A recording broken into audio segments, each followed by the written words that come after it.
Right, and Mayor Pro Tem, if I could, just before David Layfeld presents, just for today's workshop, we do have 4 departments that'll present this morning. Yes. We're going to do solid waste first, followed by streets and stormwater and public works, animal care, and then the health department as well. Okay. And just to remind you and the community where we are in our schedule, so we have an additional community input session tonight. Tonight's will be at District 4 on Flower Bluff. It'll be at Fund Trackers, right there off of, is it Waldron Fund Trackers? Yes, Flower Bluff Drive. And we're going to see, last night we got a lot of good feedback on that setup where it's kind of a hybrid of how we used to do it compared to the addition that we have done of more one-on-one engagement. And so we're going to see if we can mirror that a little bit at Fund Trackers tonight. And then Monday and Wednesday of next week, we have the 2 final community engagement sessions. Mondays will be at Dock Seafood, a special one right there on the island at Dock Seafood, and we'll do the similar setup where we'll have some auditorium-style seating and then the kiosks around of the major city departments. And then the final one will be in Cal Island, a special one for the Cal Island community. That'll be Wednesday, and both the Monday and the Wednesdays begin at 6 o'clock. And the Wednesday one is at the Railroad Seafood and Brewery. And then next Thursday, we'll cover 2 important departments in our operation. That includes police and fire, as well as development services. Well, thank you, Okay. Peter. Yes, and the audience or the community has not seen these. We have these posted as well, or we have them on the website, just to remind everybody as well. So thank you so much. Great, right. Thank you, Mayor. So we'll turn it over to David Layfeld, our Solid Waste Services Director, and he's going to go through his budget. Good morning, Mayor and Council, Mayor Pro Tem and Council. I'm David Layfeld, the Director of Solid Waste Services. I apologize for my voice this morning. Allergies are really bad right now. I've got seasonal allergies, and they're really got me down. We are going to be talking about the Solid Waste Services proposed budget. Our mission statement is to collect, dispose, and recycle solid waste in an environmentally responsible manner that ensures public health and the beautification of our city. We do this by providing service to 98,000 residential and commercial customers. We've got 166,000 customers annually that use our J.C. Elliott transfer station. And this last year, we've recycled over 12,000 tons of material. So all of these numbers are on the upswing. They're all moving upwards. We've got more customers, residential and commercial. We have more using the transfer station, and our recyclable materials are going up. And so we're moving in a very positive direction. Some of the services we provide while we do this is we provide weekly curbside refuse collection using automated system. We provide bi-weekly recycling curbside collection. We currently provide 4 brush and 2 bulky item collections annually. The daily use of the J.C. Elliott transfer station is free to all of our customers. We do have a household hazardous waste disposal option for our customers. This is unique. Not all cities in Texas have this available. And then we're also providing 12 litter critters annually throughout the community. Our organization chart, we currently have 192 employees. They're divided into 2 business models. On the left, we have our collections and administrative staff. These are the ones responsible for picking up the trash and removing it from in front of the curbsides. On the right is our disposal operation. This is those who make it disappear. So we've got those who collect and those who make it disappear. In 2024, we had a good year. Solid Waste was able to fire up our landfill gas to energy project. This is a monumental program for the city. First of all, it destroys the methane gas that the landfill produces. It doesn't let it out into the atmosphere. It captures it, it cleans it up, and then it sells it back to the energy grid, if you will. And they've taken over our operation of our gas to energy system, the maintenance of the gas to energy system, saving $200,000 or $300,000 annually in operational costs. But better than that, we're budgeting an expected $3.5 million in revenues from this operation this year. And that's a very fluid number. depending upon gas production and value of the gas, that goes up and down. So we're anticipating at least $3.5 million. This year, due to some improvements in our hiring, our vacancy rate has been down. This has allowed us to have a 98% successful start. That means every morning we have a full complement of employees heading out, hitting the streets to pick up the trash. The sooner we get out there, the sooner we get done and the less overtime we spend. Our compost facility permit modification was granted this year, and we're at the 60% completion for the design, not the design for the permit mod, but the actual construction design. And so we're anticipating that to be operational in the next 6 to 9 months.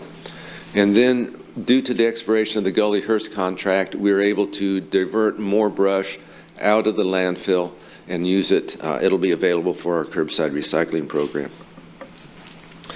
Our proposed general fund budget is slightly higher than it was last year, and that's due in part to some new expenses. The biggest one is a large influx of water department sludge. They've got, and that you're aware of this, I'm sure, they've got a big contract to clean out their settling basins. They'll be hauling that sludge to us, and there's a cost for that, for operational. There's also an influx of revenue. We charge them, then we pay our contractor. So although it shows an increase in our budget, it's not an increase in our costs. Operating expenses do maintain about 55% of what we do.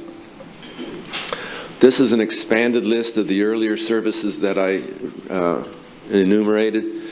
Some highlights here that weren't on the previous slide. The illegal dumping enforcement that we do provide to our customers. This helps keep the city looking clean. It's one of those things that if we don't keep on top of it, the illegal dumps just overwhelm the city. Graffiti cleanup, I'm very proud of our crew. We get a lot of complaints about graffiti. They go out, they abate the graffiti, they make it disappear. And as you drive around town, you don't see a lot of graffiti in any part of town. And that's due to this crew that takes care of that. We also provide dead animal collection, which is one of those things that everywhere from small animals all the way up to cows and horses are collected. And this is a service that we can provide because we have the team, we have the equipment to do that. And then the last one is the free brush disposal. We do provide curbside collection of brush, but for those who have brush needs out of cycle, we will take it for no cost at the transfer station. Based on our evaluation, these are projections and estimates. We last had a rate study performed by our consultant Burns and McDonald back in 2021. But when we run the numbers, it shows that our monthly cost per household is approximately $28 a month, which ties in very closely with our current cost to our customers of $27.85. So our cost projection is slightly higher.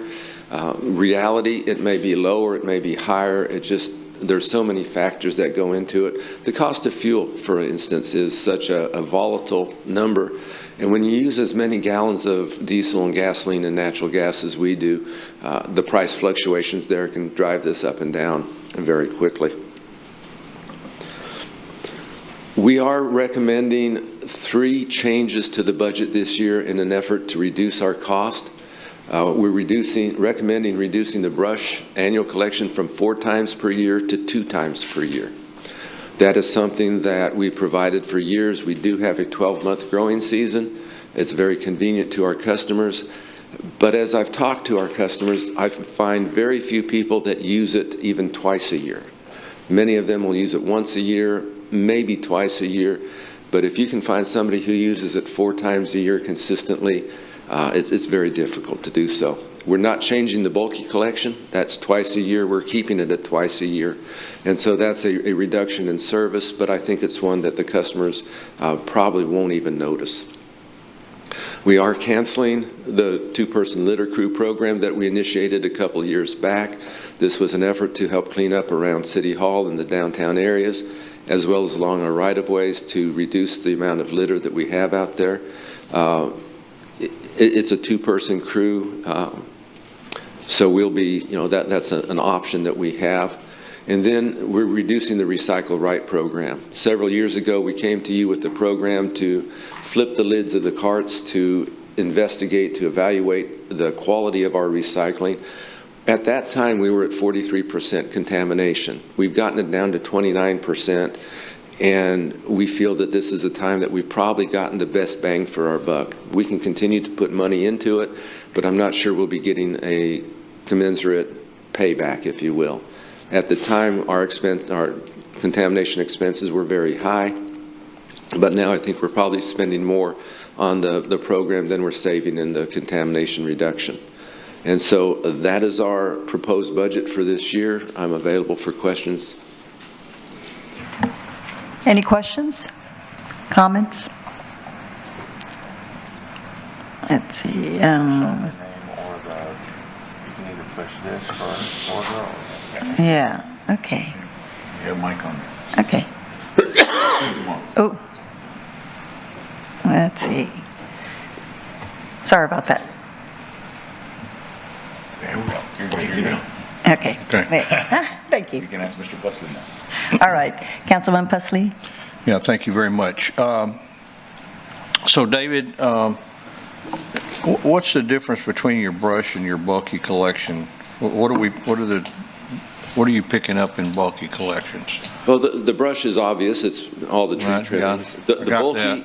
is anything that doesn't fit in your trash can for the most part, not counting construction demolition waste. That's Okay. probably the easiest way to describe it.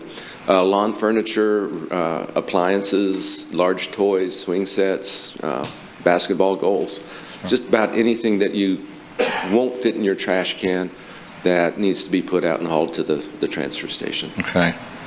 As far as our contamination on the recycle program, are we still dedicating a significant amount of time going through those cans and picking out what's not supposed to be in there? We have been, but under the proposed budget, we're not going to be. That's the part of the program that will be eliminated. We will still maintain our public outreach. We will still be working through the school systems, and we'll still be educating the public on what goes in there and what doesn't. But the actual monitoring, flipping the lids of the trash. No, I understand we're eliminating that, but I'm talking about on a go-forward basis, how are you going to handle that? Part of our recycling contract is we have an audit that we perform each year where we actually go in and evaluate what is hauled to the recycling facility so that we get an actual count of the different types of material, how many tons of plastic, how many tons of cardboard, how many tons of trash. And so we do that on an annual basis. Okay, I guess you're not understanding my question. What I'm talking about is who's going to look in those cans now to see what's not supposed to be in there? Nobody. Okay, so what are you going to do with it? When the recycling truck comes out and there's stuff in there that's not supposed to be in there, what happens to it? That is pulled out at the recycling facility. That is part of what we pay them for, is to remove the contaminations, to sort out the different materials. And how much does that cost? Our per ton cost is $132 per ton for the recycling program itself. And so that's included in the $132 per ton? Yes. Okay. Yeah, and Councilman, can I add to that? And David probably needs to expand a little bit. So there still will be education services to our residents and to the customers about what's recyclable and not. And Dave, you'll still have some teammates doing that, David. It's just the on-site inspection, the lid flipping will be less of or non-existent. So tell us a little bit about how you're going to, the question is, how are we going to continue to educate the community on what goes in the blue bin?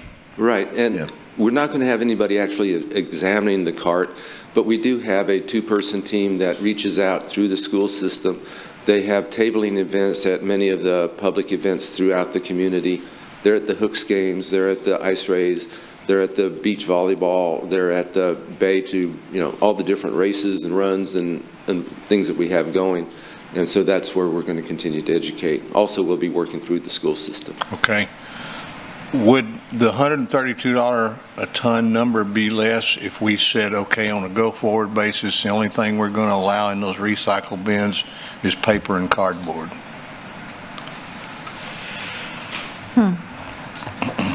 That would require a contract amendment. That's a potential because they would no longer be sorting it. But there would still be the cost because we could say nothing allowed in there but paper and cardboard.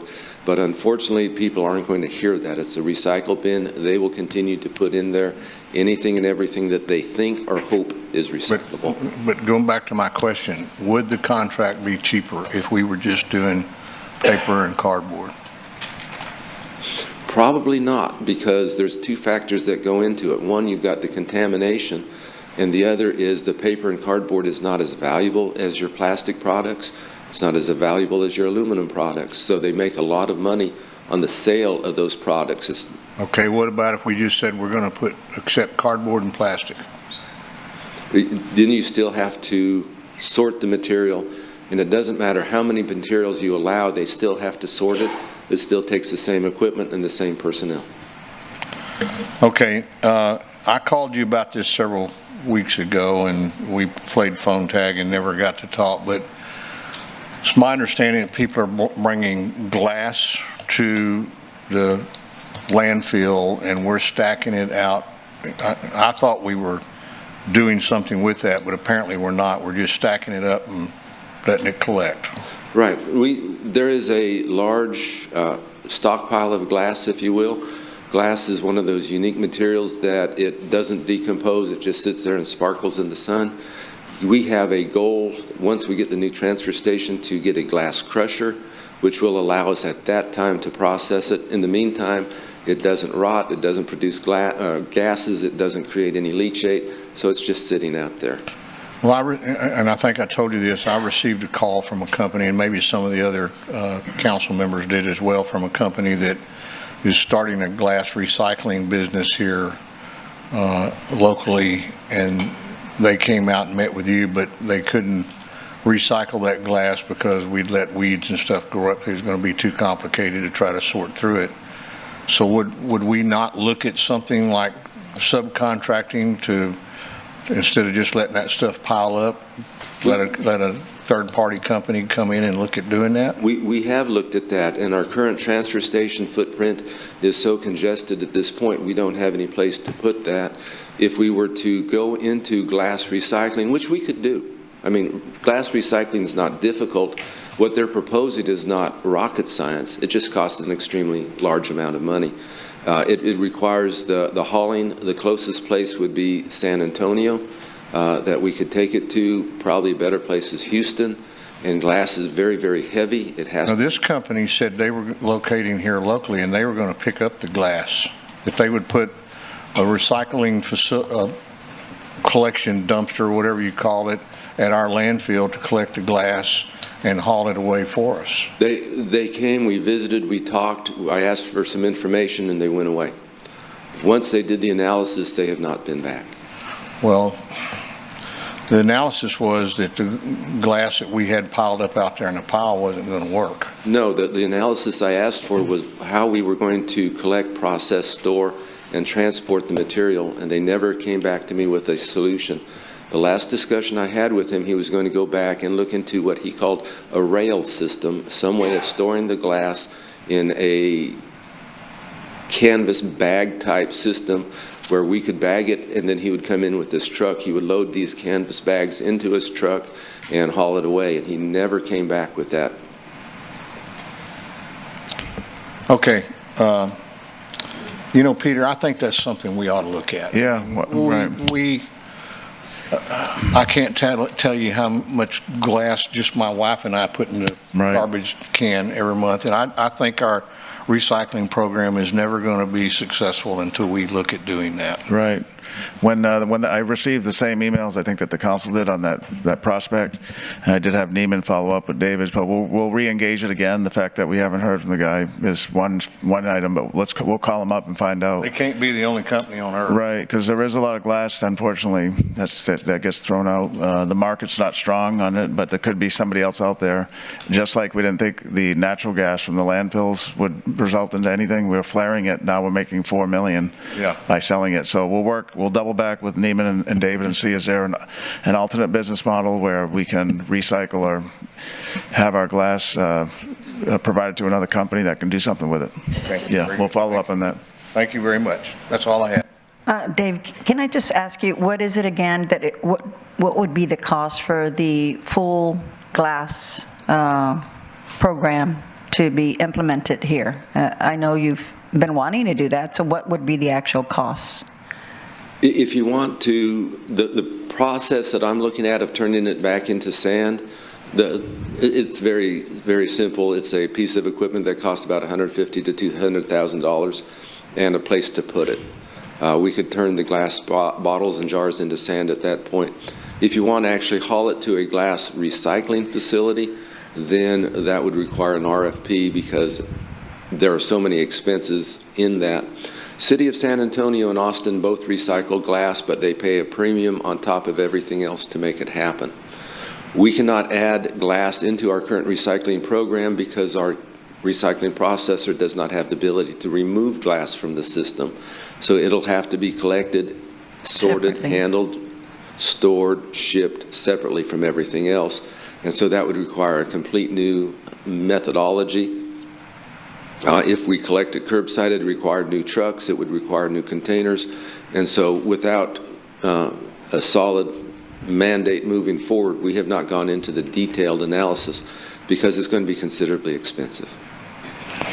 Okay, so right now we don't have an actual solid, because we don't, it would take too much to just do the program itself from just point A to where at the end of the process, you would be able to do the whole entire process. We still don't have that number, right? We No. don't have what it would actually cost us to, instead of like having a third party, involved, but to actually do the entire process. You've never done that estimation? I've looked into it. I've not done a detailed analysis recently, but the numbers I had at the time were so high that I just backed away from it because it's not, the cost is so high based on the cost per ton. Glass isn't worth anything, and so plastics, when you recycle them, you have a return on your investment. You actually get something for it. They're reusable. My process, my goal, my vision, if you will, has been always to get the glass crusher and turn it back into sand and use it locally, because that's a very cheap alternative. And going to the extent to haul it to Houston to have it made into something else, I don't see a value to that. I also, noticed that other states do have like, 5 cents, 3 cents to, return your glass. Why does that not work here? Is that a state mandated? That would be a state mandate. Different states have different amounts. If you go to the Northeast, where landfill costs are very high, they have rebates there. California has a deposit, if you will, on their different products. Some states are putting it into place on plastic right now. But that's a statewide mandate. It requires a lot of people to, at the state level, to get involved. Okay, all right, thank you. Councilman Klein. Thank you, Mayor Pro Tem. Thanks, David, for the presentation. So I just want to return back to the Recycle Right program. You said it's kind of going away, or at least being reduced anyway. You said it accomplished some good, reducing the contamination rate. I think you said from 43% down to 29%. Right, that's about a 25% decrease in contamination, which we feel is highly successful. Right. So do you have a trigger in mind as to at what, if the contamination rate starts to rise again from 29%, is there a trigger at which you're going to say maybe we need to revisit this and maybe resume the more expanded Recycle Right program? Right. We will look at when the cost of the program is equal to or less than the value received from the program. There's no sense in spending this level of dollars to reduce contamination if the cost of the contamination is less than what we're spending. There's no sense in, spinning the wheel and wasting money. If the cost of the contamination is $100,000 and we're spending $400,000, we're not accomplishing anything because the contamination is removed at the recycling facility.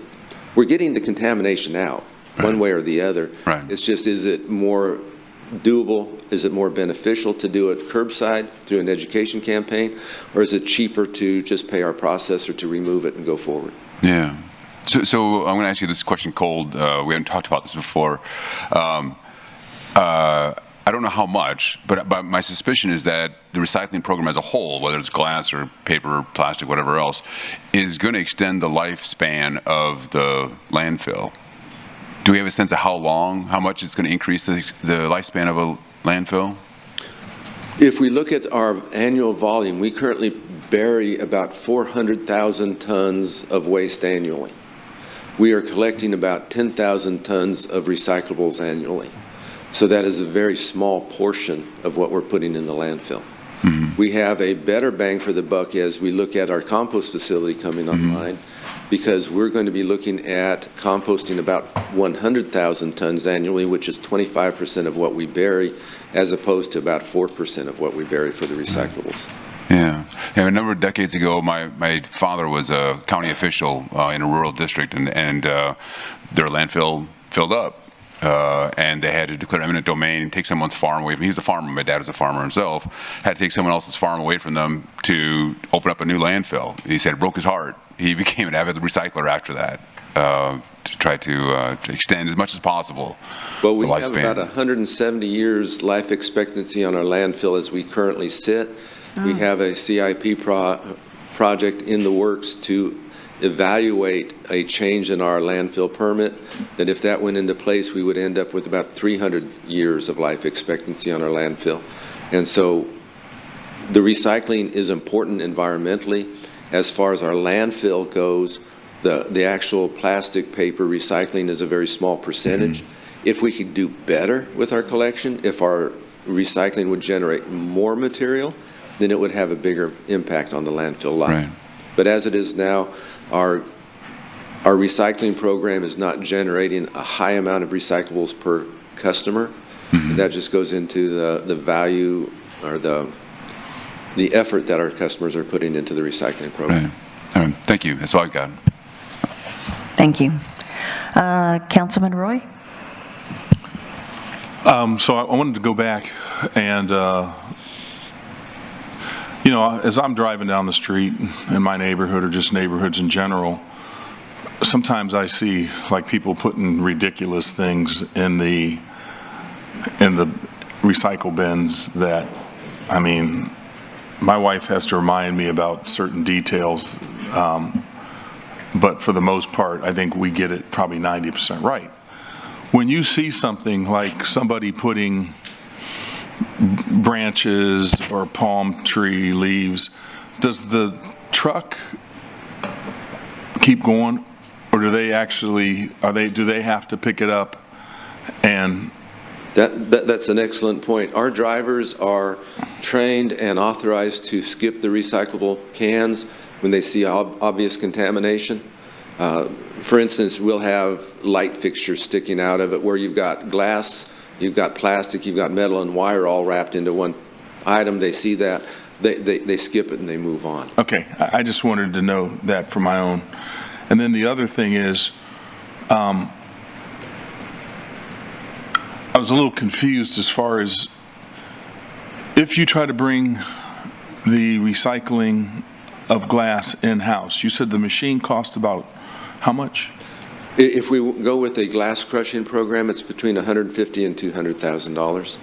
Okay. So that's not that much in terms of some other equipment. But you're saying that the overall cost of doing that wouldn't be, it's not cost prohibitive. Is there, what's the other cost associated with the process? And then the other question I had, I'm going to ask this before you answer, is that your end product is sand, right? What could you use that sand for? Can you replenish? Is it safe enough to replenish at our beaches? I mean, is it some weird color, I mean, because you've got all these different colors of glass or? Some of the challenges with glass recycling. One, you've got 3 different colors, and to properly recycle them in a system where you're actually turning it back into glass, you have to keep the colors separated. That's one of the advantages of crushing it, because you don't care what color it is. It all mixes together, it's all sparkly. It probably would not work for beach replenishment. You'd have to get with the GLO and all the other state agencies that tie into that. But when we do our sandbags, for instance, we put sand in those sandbags. It could fit in there just fine. When we put in roads, we could blend in the sand with our road bases. We could put it in. When we, at the landfill, we've got a lot of dirt and gravel roads that we use out there. We could blend it in those places. And if you ever had enough, then you could come up and actually mix it in with concrete and other products. So it's a total sand substitute. Anything that you use sand for, you can use it for. Beach replenishment's probably not a doable option. It's very safe. Yeah, can we, David, I think Ernesto before is a little leery about using sand as an alternate aggregate. I mean, crushed glass in our street-based material or street material, right? So it's, we don't want to portray a false narrative here. Our chief engineer over streets is not a big fan of that use of the crushed glass for road material. It doesn't have the same composite as sand or other aggregate material. But as David said, you could use it for sandbags. You could use it on caliche dirt type roads at landfills, that type of thing. But we wouldn't use it in our neighborhood streets. It would not be an appropriate substitute. Yeah, and I wasn't intending to mix it in with the asphalt aggregates. That's not my intent. But anytime you've got a backfill item where you're mixing it, my experience is that even a city this size, you're not going to generate enough glass that you would, enough sand that you would really run out of places to use it. I crushed a 40-yard container worth of glass bottles, and I crushed it, and it ended up being about a cubic yard of sand. Most bottles are mostly air. There's not a lot of glass in even a glass bottle. All right, thank you. All right, well, good information. Councilman Hernandez. Okay, thank you, and I appreciate you being at the meeting last night, and I gave you some kudos for that. I appreciated that. That was definitely a pleasant surprise. Well, credit is given where credit's due, so I appreciate that in trying to find revenue in areas that would help keep our rates down as far as the solid waste collection. So that's a very good plus, and I want to make sure you got credit for that. Thank you. Okay, so I want to talk about a little bit about the budget that you have with regards to personnel. I see that from last year to this year, you reduced your personnel from 192 to 172. Is that correct? We're proposing to cut 20 positions. Okay, and that is what types of positions are those? What besides the the compliance aspect? Right. We have out of that we have 4 compliance officers that are actually flipping the lids of the recycle carts. We have a supervisor over the compliance department that was involved with that. We have, I believe it's 9 truck driver positions, CDL truck driver positions, and then 2 Class C laborer type positions. Okay, and your personnel expense went from $12.3 million to $11.9 million, right? Okay. And however, your overtime expense did not reduce at all. You have the same overtime as even though you have fewer people, you have the exact same overtime amount budgeted for your budget. Wouldn't it come down consonant with the number of employees that you have? The positions that we're looking at are not those that typically run into overtime. The compliance officers, for instance, when they're out flipping lids, that's on a hourly schedule. There is no mandate that they flip so many lids on any given day. So when they get done with the day's work, they can go home.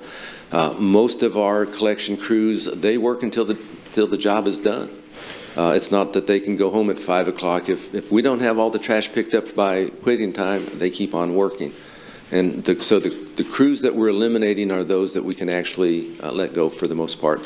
And of course, your sludge haulers always have 20-some% overtime to begin with, which is significantly high, and you haven't added anybody to that schedule to try and reduce that overtime. And part of that is because of the scheduling that is required. That is a very flexible demand, if you will. We don't have a consistent demand. It depends upon how much wastewater sludge the wastewater plants are generating. So when they generate more, we run more overtime. When they generate less, we run less overtime.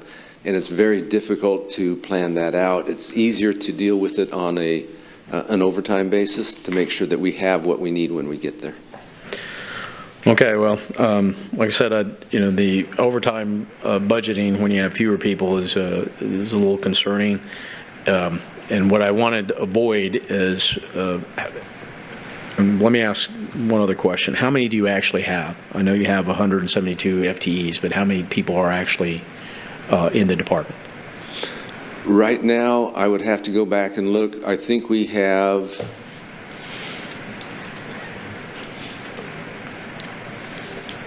13 vacancies, maybe 14. We just had a retirement or two. I'd have to go, it may be 92 minus 15. Most of those, well, let me back up. Those 20 positions, all but 2 of those have spots within the department, so that gives me 18 vacancies. I've got 2 other vacancies that put it up to 20. I've got maybe 22 vacancies out of that 192 right now. Okay, so the positions that you're eliminating, they're having the opportunity to go and apply for other positions within your department, correct? Most of those won't even have to apply because it's going from an equipment operator 2 in the brush division to an equipment operator 2 in the trash division or into the recycle division. So most of them are just getting laterals within the department. Basically, they're just changing supervisors more than anything else. Okay, so with that, when this all takes place, what will your manning strength be? Will it still be the 19 positions that are vacant? Once we implement the proposed budget, I think I will have 3 positions vacant. 2 of those are superintendent levels that have just become vacant. One due to a retirement and one due to a promotion. Almost everything else in the department will be full. Okay, so just from that perspective, you should have less overtime, right? If you're going to be fully manned. I mean, one of the biggest issues was you didn't have enough manning in your trash collection area, and that it caused a lot of overtime. Right. We will be fully staffed for probably 3 weeks. We've already had another retirement announced at the end of the month that even after I move all of my people, become fully staffed, it's a blink of an eye, and then it's just a very fluid situation. Well, obviously, everybody has that kind of scenario, but the idea is to try and keep your overtime down. So it is something that, I look at every department, not just yours. No, I right? understand that. Right. And I agree with you that overtime is a very costly way to operate. And we have diligently, over the years, the last 4 years, we have diligently looked at ways to reduce the overtime. And we have successfully done that in most of our divisions. There's a few that we're still struggling with, but we continually to fight that battle. Okay, but you're still budgeting the same amount, right? That's because I'm a very conservative guy, and if I don't budget it and then I need the money, then I got all sorts of problems. Okay. We'll have to disagree on that. Lastly, you have at your professional services at CFE Venezuela, last year you budgeted $5,850,000 for the professional services. This year it's $7,300,000. Increase. I think it's 1.4 million. Can you kind of describe that, what that increase is? Sure. That increase consists of 2 different items, if you will. One, it's all related to our push and pack contract. One, we have a cost of living increase factored into our contract. It uses the Houston-Galveston area CPI plus a diesel factor that moves into it. And it's a complicated factor, but we are contractually obligated with that. The other aspect, as I mentioned earlier, the water plant has a contract to clean out their settling basins, and they will be hauling, I forget how many thousands of tons of water sludge to the landfill, and we are going to have to pay our push and pack operator for that excess sludge. We have to pay him to handle it. It's part of the contract, and so that is where that major increase comes from. So, I mean, because that's a nearly 25% increase in terms of budgeting for that particular contract. You know, if you're talking about the cost of living, so the majority of this is going to be from that sludge? Is that what you're talking about? Yeah, I don't have the number on top of my head. It's about $1.3 million for that sludge alone. And so, And that's planned based on what they're going to be pulling out from Owen Stevens, right? right, and that's once again, that's a pass-through. They haul it out there. We have to pay our contractor to push and pack it. Then they're going to pay us the cost of the disposal. So that's factored not only in the cost portion of it, but also in the revenue portion of it. Okay. Thank you very much. All right. Well, that was a good report, I think. I also just wanted to ask you about the graffiti. How much graffiti do y'all clean up? It doesn't seem like I see it hardly anywhere. That's why I'm just wondering, is it because y'all are cleaning it up so quickly, or because it's just not? We clean up all that is reported. And so we had a recent request. I forget, one of the council people asked for it. They called it in about 8 o'clock that morning. We had it done by about 11 o'clock that morning. We've got a two-man crew that they spend time looking for the graffiti. There's some areas that are tagged frequently. We work with PD. They report it. Citizens report it. When we get reports, we move very quickly. It's anything from graffiti on a stop sign, telephone box that's out there. Large buildings get graffiti on it. There's one off of 287 a while back. Not 287, 37. That it was a large warehouse-type building that was tagged, and we were able to go out and help with that. So. Well, I'm just wondering, how much graffiti is there? Is there enough, I guess, for the two-man? Yes. Okay. I don't have that number in front of me. It's about, I hate to give you a number. We can get you a number if you need to know the number of tags we clean up, but it's in the thousands on an annual basis. I see. All right. Well, thank you so much. Great report. Thanks. All right. So our next budget, Public Works, Mr. Ernest de la Garza.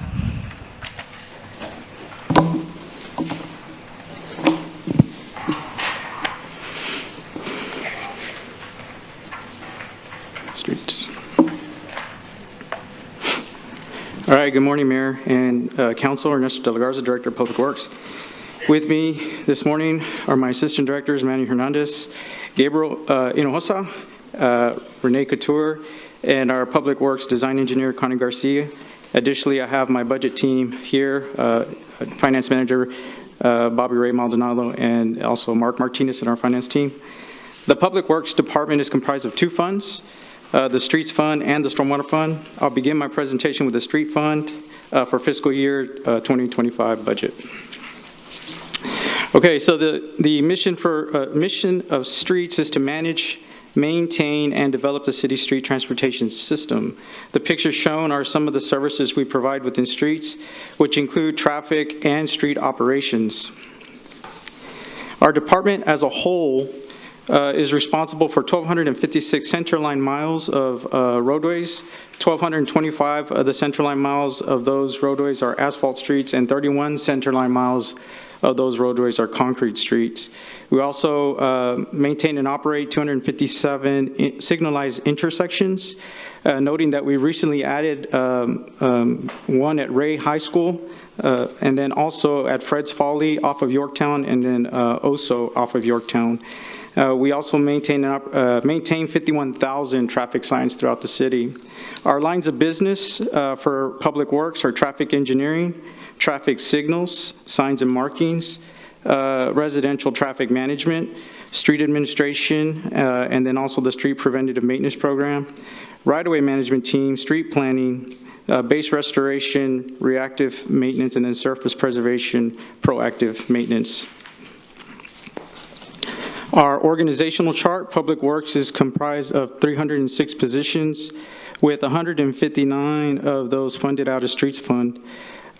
These positions are in traffic support services, street ops, and public works engineering. Vacancy rate for streets total is 22.5%, and then we have about 20 FTEs to fill. A lot of those are Tech 3s, Tech 1, and lower. So all our key staff, leadership team is in place for the street side of business. And then also a lot of those positions for streets are in engineering, also in finance as well. Okay, so our breakdown of our street team. The breakdown of our street team is as follows. We have roughly about 35 FTEs assigned to the Rapid Pavement Program who also perform long utility cuts. So we have one milling team that has about 11 FTEs, one base restoration team that has 11 FTEs, and then one paving team that has 13 FTEs. We have another 36 FTEs assigned to perform reactive maintenance. That's for the 311 maintenance and then the small cuts, those blacktop work orders, which include 3 pothole teams. There we used to have 6 pothole teams, but when we put together the skin patch team, which we'll talk more about here in a little bit. That is where we took up staff from the pothole teams and made up the skin patch team to get another reactive paving team on board. Manuel took the lead in training that pothole staff and turning them into a paving staff. Base failure, utility cuts, we have 2 crews there at a total of 14 FTEs. And then also another key thing that Manuel put into place at Public Works when he got here is he created a transportation team. What that consists of is 9 FTEs, which is pretty much a dedicated team for transporting the hot mix in those live bottoms that we paid a lot of money for. And so he took the lead in making that its own group. So currently we have 2 pavers, and then we have a small paver. So we have 2 main pavers. One's a really old one, and then we have a new one. And then we have a really small one that's really only good for like parking lots or alleys. We have 2 millers, 2 big millers, and then 1 small miller that we use along with that small paver. We currently have 10 light bottoms, and then we'll talk more about our decision packages on that effort there. But that's the crew and the breakup that Manuel has put together so far. And this is a good summary, Councilman. I know, Councilman Klein, you ask about this often, so we put this together in particular for you, so you can have on one slide all of the city crews. This hasn't been as clear as today. So, Ernie, thank you for putting this together. This shows our crews, and do we have in the budget another paver? Yes, sir. Yes, sir. Right? We have to make the skin patch team whole. Yeah. We have a decision package for more equipment and materials. Right. Okay. So, because you referenced one of the pavers was when I first got here 5 years ago was basically abandoned in a garage, and that's the one that we're using. The second one is smaller. Correct. And then we have a third one that's a wider one? Yes, sir. The very old one is the wider one. Okay. And the small one for alleys, and then the brand new one that we have. Okay, and we put in the budget, even with some of the constraints, monies for a new paver so that they can have a more functional team. Yes, sir. Yes, sir. Great. Thank you. All right, our fiscal 2024 achievements. Achievement number 1. On April 25th, 2023, we received City Council approval to move forward with our pavement-only approach. This kicked off our pilot program to review our production rates, repair methodologies, and in-house testing data collection. Since beginning our program in March, we have tracked good progress, and I'm pleased to report that for the first time in 5 years, we'll complete all the planned residential streets in the same fiscal year. Achievement number 2, activated in fiscal year 2024, this mid-block traffic signal and crosswalk is equipped with various features that enhances safety for students crossing Staple Street, including pedestrians who have vision and hearing loss. They include auditory, visual, and vibratory cues that tells them when to cross and how much time they have to cross. Achievement number 3, This next achievement was the first fiscal year we implemented a comprehensive skin patch program aimed at improving city streets, alleys, and other critical infrastructure assets that have deteriorated beyond the scope of pothole repair. This program addresses surfaces that are extensively damaged, ensuring safety and enhancing the public driving experience, and preserving the integrity of the city's roadways. The skin patch will involve the application of a thin asphalt layer over the existing road surfaces with some prep work beforehand. This overlay will act as a protective barrier, preventing further deterioration of the underlying pavement and reducing the frequency of required pothole maintenance. This program is designed to improve ride quality and safety for all road users. Achievement number 4.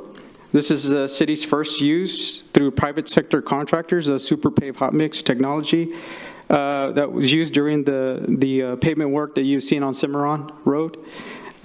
Super pave is a superior performing asphalt. It means that mixed designs can be tailored for better performance and longer life based on geographical areas of extreme temperature in South Texas. So they have performance graded mixtures that allow it to kind of bend to the sun's will at times, and high traffic volume. So basically performs optimal durability and longevity for our pavements. All right, in the 5-year history of Public Works, our goal has been to reach the 70 pavement condition index for our network by 2026 to match the national standard best management practice. With new pavement-only approach, we are targeting a PCI of about 69.7 by the end of the fiscal year 2024. So the table on this slide demonstrates that we are on track to meet our goal of 71.87 by fiscal year 2025. A year earlier than initially anticipated, and believe we will be exceeding this goal by 2026. For our residential street priority, as mentioned in several of our rapid pavement quarterly updates, promoting our pavement-only approach, we anticipated to fix our residential roads with a PCI of 0 to 10 at a 5 times faster rate.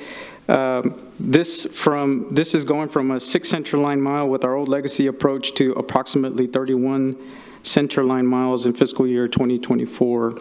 We continue to make great progress and are pleased to report that we exceeded our estimate and will complete about 34 centerline miles of residential streets 2024. Utilizing this metric, we've established our fiscal year 2025 goal and set that at the 34 number now. Traffic Management Center is at our headquarters off of Hygeia. That center serves as the brain behind our city's intelligent transportation system. This system consists of cameras, communications, and a central monitoring system intended to reduce traffic congestion and manage incidents related to weather, accidents, or special events. Connectivity to our traffic signals allows Public Works to view traffic conditions in real time to modify operations as needed. Currently, we maintain 257 intersections, of which 220 are connected to the TMC. After fiscal year 2024, I'm happy to report that we will exceed our goal by connecting 3 additional signals. A total of 226 signals are currently communicating with our TMC, helping us achieve our Vision Zero goals for the city of Corpus Christi. In the last 5 years, from fiscal year 20 through fiscal year 24, the city councils, with your commitment and also with the city manager's commitment, we have allocated $566 million for street improvements citywide. That is nearly double the amount that was allocated in the 5 years prior to that, and that was at $285 million from fiscal year 2015 to fiscal year 2019. In fiscal year 2025, we're allocating $129.4 million for street improvements. $54 million is for street maintenance, $42.7 is for arterials and collectors, and $32 million is for residential streets. This chart illustrates our proposed budget of $129.4 million compared to the last 2 years, which was a 12.2% increase from fiscal year 2024 and a 7.1% increase from fiscal year 2023. Over the past 5 years, there's been $566 million allocated to street improvements.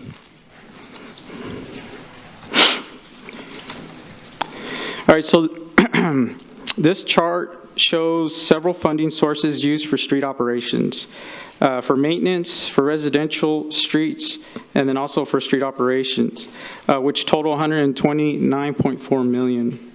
Beginning with the street maintenance fund chart on the left, the largest contribution comes from the 6% general fund revenue at $17 million. With the street fee sunsetting at the end of 2023, we receive funding from the general fund in the amount of $10 million and receive funding from certificates of obligation in the amount of $2.7 million to our street maintenance operations program. Going to that middle chart, there is $42.7 million proposed for arterials and collectors next year. Funding sources include GO bonds, certificates of obligation, and Type B funds. And then the chart on the right shows the funding sources dedicated towards residential streets, which totals approximately $32.3 million, with the main source of revenue coming from the 2+2 cents in incremental property tax. Additionally, we received $6.1 million from certificates of obligation.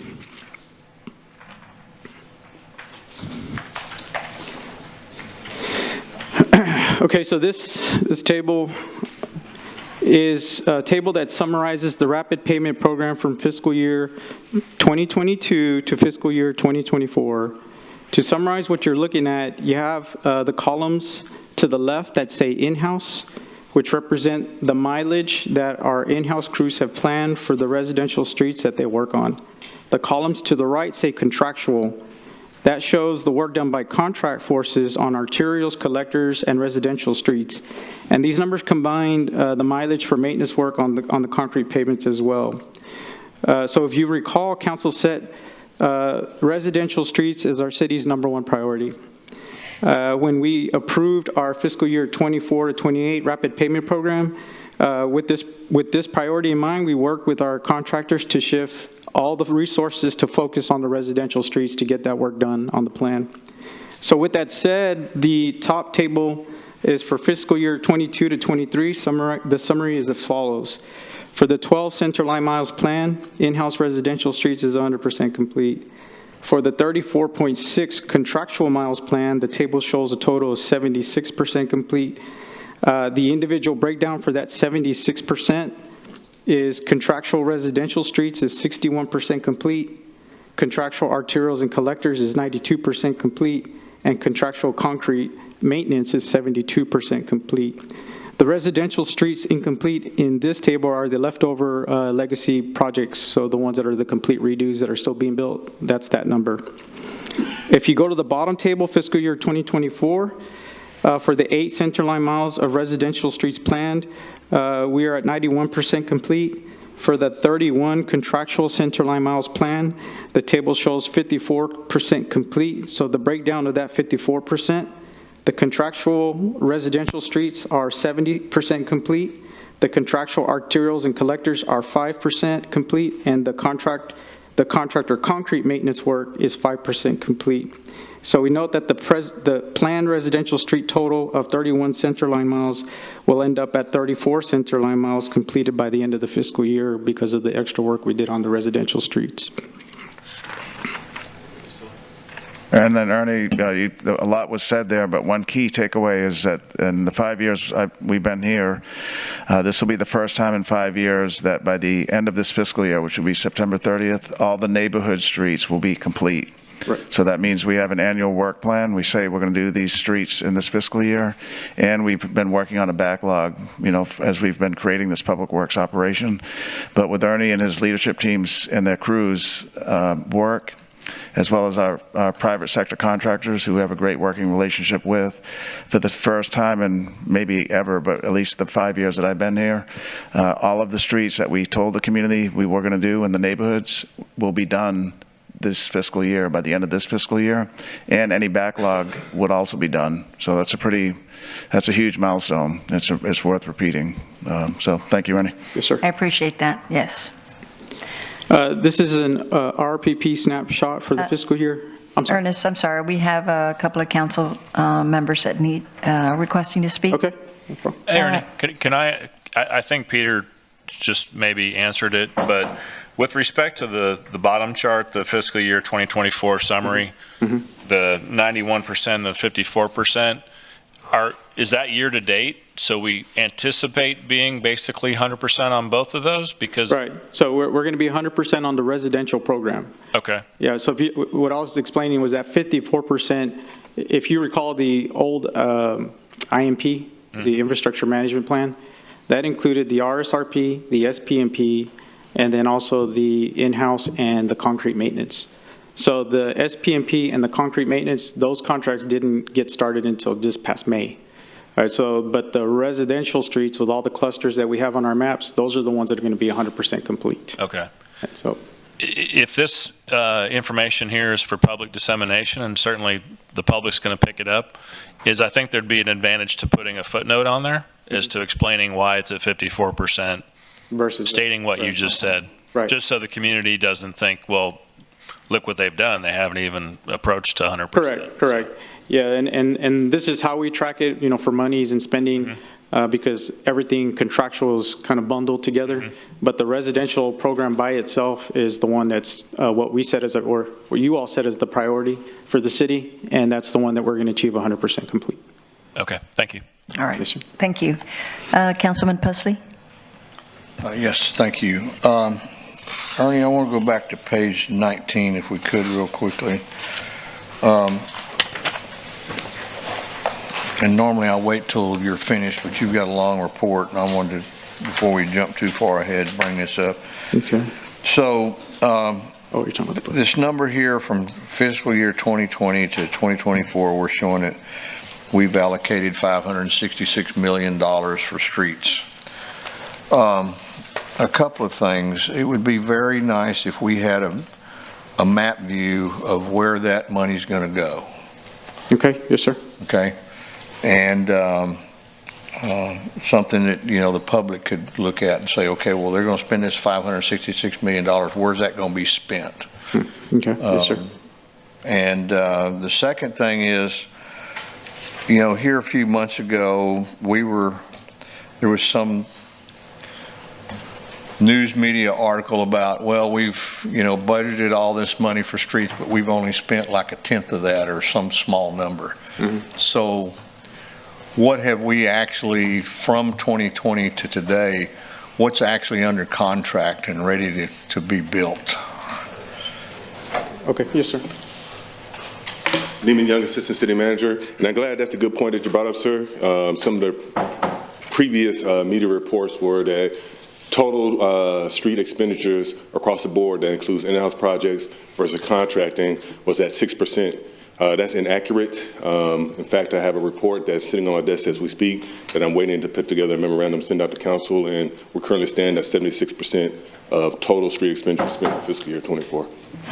Okay, well, that's really good information we need to get out there, Neiman.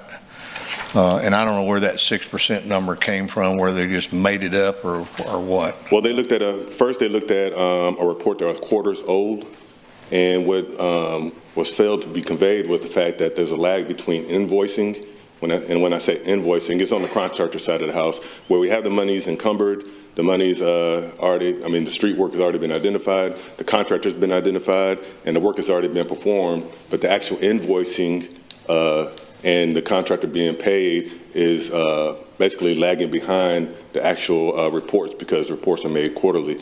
So if you lag onto a report that was published in March, but it's June, then yes, it's going to show a 6%, as of, March. But the reality on the ground is that the work has already been performed and the money's already encumbered, and that's where we're currently standing. Okay. When do you predict you'll have that information? It'll come out today. Okay. Okay, but, and like I said, Ernie, I just think it'd be really nice to have a map view to show people where that money's going to be spent, where that $566 million is going to go. Okay. And we work very hard during the year, or Peter does, to make sure that on a district by district basis, we're evenly or trying to be as fair as possible of allocating money to go across the different districts. So we need to be able to show that Yes, sir. there is We'll some get that to you. validity to that. Yeah, that's a good point, Councilman. I was speaking to a lady last night at the District 5 meeting, and she thought all the work was being done in District 5, but I said, no, it's pretty equal across the city. You know, I told her we had 5 districts and this equal distribution, Yeah. you know, across the city, so, but it'll be good to show, because Yeah. people. Yeah. This is Hernandez. No, it wasn't. We talked about something District different. 5 guy is pretty, he's pretty heavy-handed. You know, well, we got the same comment on our Facebook post that some folks in Cal Island said we never spend any money out there on streets. And so we need to be able to I know we just finished 2 large projects, and one of them is the road that runs beside Cal Island High School. Sure. Which was a complete reconstruction. And it's not a long road, but I'm sure, I can't remember what the final number was cost-wise, several $1 million, I'm sure. And then we just finished doing Trinity Street, which was a complete reconstruction there in Cal Island. But we need to look at exactly what's going on there and show people, and especially with what's programmed to going forward with residential streets and arterials and collectors for that area. So if you have a map that shows what we're going to do and where we're going to do it, that becomes very helpful. Yes, sir. We'll get you that. Okay, thank you. Thank you, Councilman Pusley. And I thought you had just sent us a list of the completed streets, didn't you, Ernie? Yes, ma'am. Okay. We can get it in map form as well. Okay, thank you. Councilman Hunter? Thank you, Mayor Pro Tem. Ernie, I just have a quick question. And I think it's a little bit related to Councilman Pusley and Dr. Young's answer, but it seems like we have a little bit of inconsistencies in the budget, and I'm hoping that you can help me understand it. On our contractors, outside contractors that we're working with, that money that is encumbered, are we going to be up to date for paying them for all the work that they've done? Yes, sir. Okay, because it doesn't seem that way in our books, so how do we see that directly? You're asking is after they complete the work and we run their invoices and pay them back, you're asking if that's going to be done in time with the work that was completed? Because we have a year period where they've completed work and they hadn't been paid. Right, so that's, my understanding is as per prompt pay law, we have to pay them in a certain amount of time. You know, I'll work with Jeff Edmonds and his team. They are the ones that do the payment invoicing on the engineering inspection side of business. And sure, we direct their planning, so. Yeah, please just look into it, because I mean, I hope that is not in relation to why they may be a little bit behind on their the side. reporting. Yes, sir. So thank you. Thank you, Councilman Hunter. I don't know if you were going to show us or speak a little bit more about the skin patch, or are we just waiting? Because We you will meant. speak more about. Okay, later. All right, great. Continue. The- Or, I'm sorry. Councilman Everett Roy, please. You're on. No? Let's see. Go back to home. There you go. What? Discussion. Sorry. Okay, now, Yeah. there you go. Okay. Go ahead. Okay. Councilman Thank you. Roy.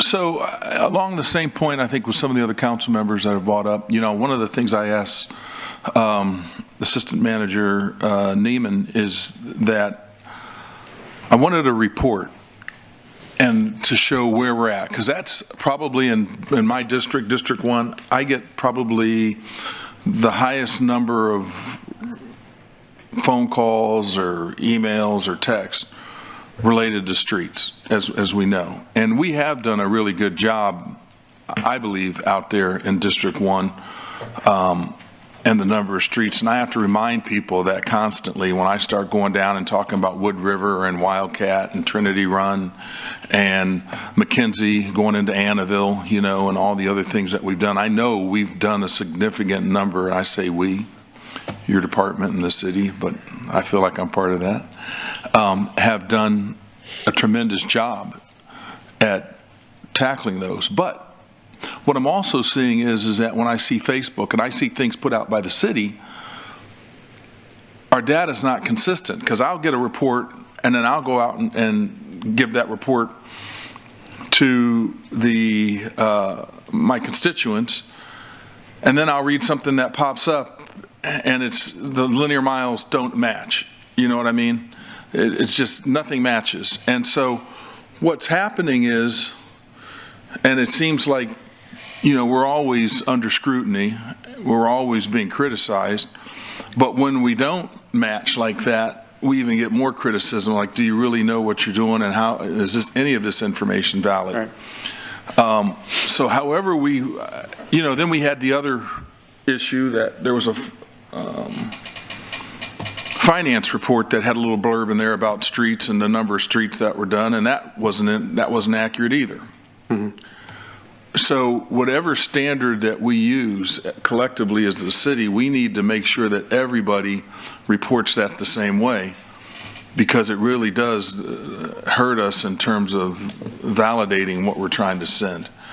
And the information I asked for, which I did receive, was the number of potholes that we've done. Mm-hmm.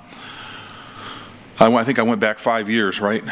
Yes, I went back and looked at it 5 years, and then and then year to date up, and then the same thing with the linear miles. And it just seems like any given report, it's different information. I feel like we got to make sure that should be pretty simple. It should be one standard of how we look at that, and it should be consistent across the whole city. Yes, sir. And, to your statement, we have the planned amount of roads that we're going to work on, and then we have the updates that were requested. So hopefully the discrepancy is that they're different, because one that was given earlier is different in that now you have more roads complete later on. Yeah, my question was year to date, what's been completed? Right. So that's what I'm saying. What we're doing in the future. I just kind of wanted to know. And that number is always going to change, because we're tracking real-time numbers. So to date, you say you had. So let me explain this. If I asked this question 2 days ago. Correct. And then I see the Facebook page a day later and it's not accurate, we're not talking about a tremendous span of time. We're talking about documentation, Gotcha. information that is days apart. Okay. And that's what I'm talking about. I understand that if I ask for data and it's 6 months ago, I expect it to change. Yes, sir, and we definitely understand. We see that same issue as well. What I've noticed, sir, that is when you look on social media, you have a lot of different people pulling information from a lot of different obscure sources. And basically, the obscure source is identified, is thrown onto social media, then is run with as if, it's... Well, this was a city PR piece that was put out. And I'm not talking about just citizens. Yeah. I'm talking about, other departments, just city staff. And what I would recommend is the report card that the Public Works Department should be measured by, and the Engineering Department, is the quarterly reports that's provided to council. That is the most accurate information that's not only accurate, but it's coming from the departments that's actually performing the work. We do definitely need to talk with all the different departments, because there's a whole lot of communications regarding streets and streets work. But the real holders of the most accurate information is the Public Works and the Engineering Department, and that information in return is provided to council on a quarterly basis. And I think it's fantastic that the Communications Department or whatever is putting information out and they're trying to inform the people. We just got to make sure, again, that it's just yes, sir. That we are somewhat reasonable in terms of what we're reporting as far as accuracy goes. Right, sir. We'll work on that. All right, thank you. Thank you.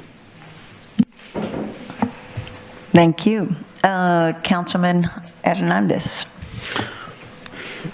Okay, Ernie, and this is no reflection on you, because it's just the way it's budgeted, right? You have stuff within the street fund, the street maintenance fund, which is a special revenue fund, and then you have projects that are in the CIP that aren't even managed by your department, they're managed by engineering. So but you get blamed for them because they're streets, right? Yes, so, I got cornered by somebody this morning at breakfast was asking me questions about the sequencing of the projects on Everhart and Alameda and how it makes it difficult to travel there. It's like, well, I really don't have an answer for you. One, it's not my district, and two, it's not, that's an engineering question as to how those done. Do you work with engineering to sequence how the construction is done so you don't put people in traffic issues? Yes, sir.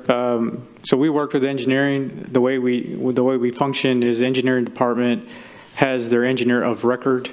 Like, for example, Everhart was Freese and Nichols. And so before they execute a phase shift or a major traffic control plan shift, they'll work with us, our traffic engineering team, and then we will give more guidance than specific means and methods on what the consultant's going to do. But that one specifically, the challenge on Everhart was that they had a set of plans that allowed them to work utilities for the full length of the project. And I don't know if you recall, but off of Galahar and Everhart, we've been getting a lot of call-ins for impacts to businesses, near that intersection. And so the guidance that we gave them for the setup that is currently there right now is working with the contractor, working with the consultant and engineering is what can we do in terms of phasing and traffic control to have all of the facility from Everhart near that intersection completely done by December timeframe before Christmas, before the shopping season, which was their concern. And so right now, the commitment that we have from the contractor based on those meetings was that portion of Everhart and Galahar was going to be complete so that could be full access to those facilities by the time that shopping season comes around. Right, and I know I had this conversation with you about actually having the project management for streets to be within your department as opposed to the engineering department. That'll probably be a question, for the future as to have that. What are your thoughts on that? Well, I'll do as the city manager directs. Okay. Good answer. Good answer. Yes, sir. All right, we'll have that conversation with the city manager. Yes, sir. Because ultimately you have to receive whatever they give you, right? We'll do as we're told, sir. Okay. Well, all right. That's a fair answer. That's a fair answer. Thank you, Ernie.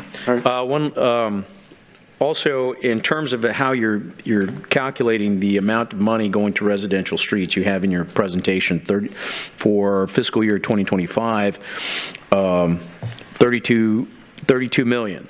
Yes, sir. And in the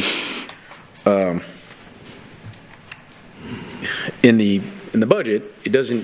There's no count on that number for residential streets. Can you tell me how you calculated that? I'll let Eddie get it, and then I can chime in, but some of that was funds to make the program whole. Okay, does it include what we put in the bond election, the 36 million that was moved over into there, or is that separate? No, and the big thing with the residential streets is the RSRP COs there, that 6.1 million, which was the additional 6.1 million we've been putting there for the last 3 or 4 years, but we didn't have the funding in the general fund to do that this year. So right, it went from 25.9 million to 17.3 million, right? Yes. From transfer from the general fund? Well, that's the street maintenance part.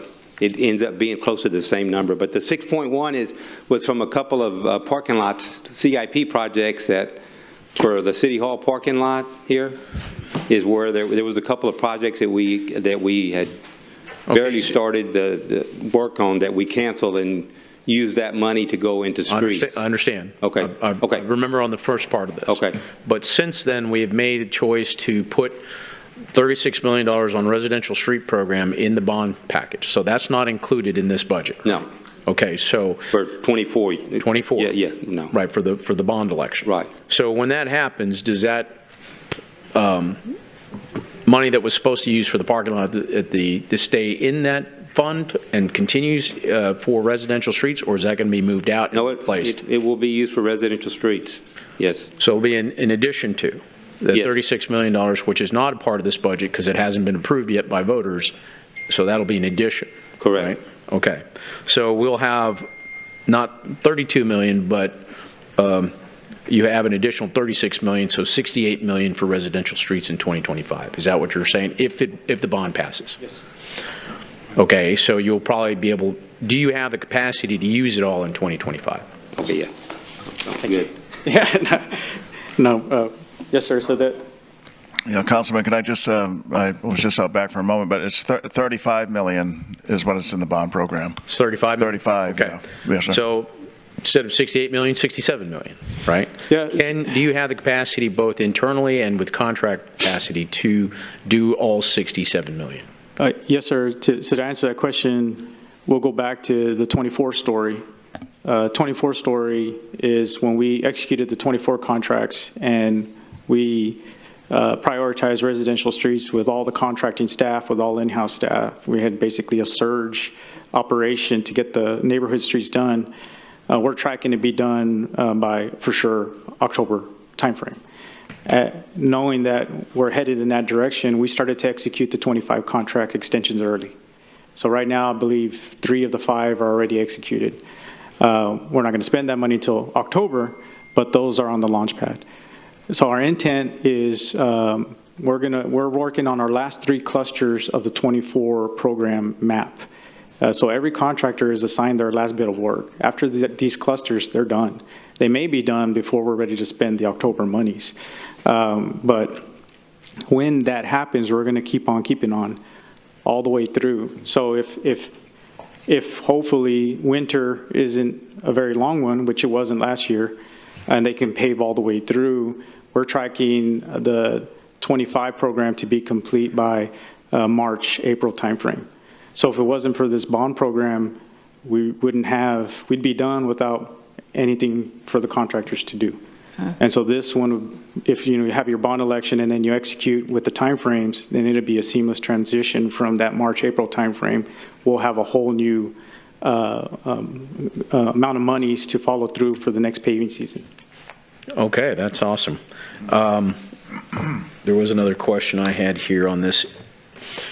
In the way it's presented in the budget, you have various funds and spending, and you have to kind of add it up, and it's not very straightforward. Yes, sir. And then you also have what's in your CIP that tells you how much money is being spent, and you have total dollar amounts, but you don't see, it doesn't explain how you get there. Right. If you could do a one-pager, and this may be Eddie or somebody in your finance side of things, to be able to kind of split that out as to where the funding is coming from the residential side, where the money's coming from on the arterial, and whatever all that construction. That way you can hand it out to council members, and they can articulate where that money's coming from. I think that's the challenge for some of us is that, how do you articulate how much money we're spending? And then, because you can say, well, we spent we're going to spend $32 million on residential streets. Well, where's that money coming from, right? Is it debt spending? Is it from the general fund? Where is that money coming from? So if you can provide that to us, yes, it'll make it easier for us when we're communicating that information. Yes, sir, we can work. Okay, thank you.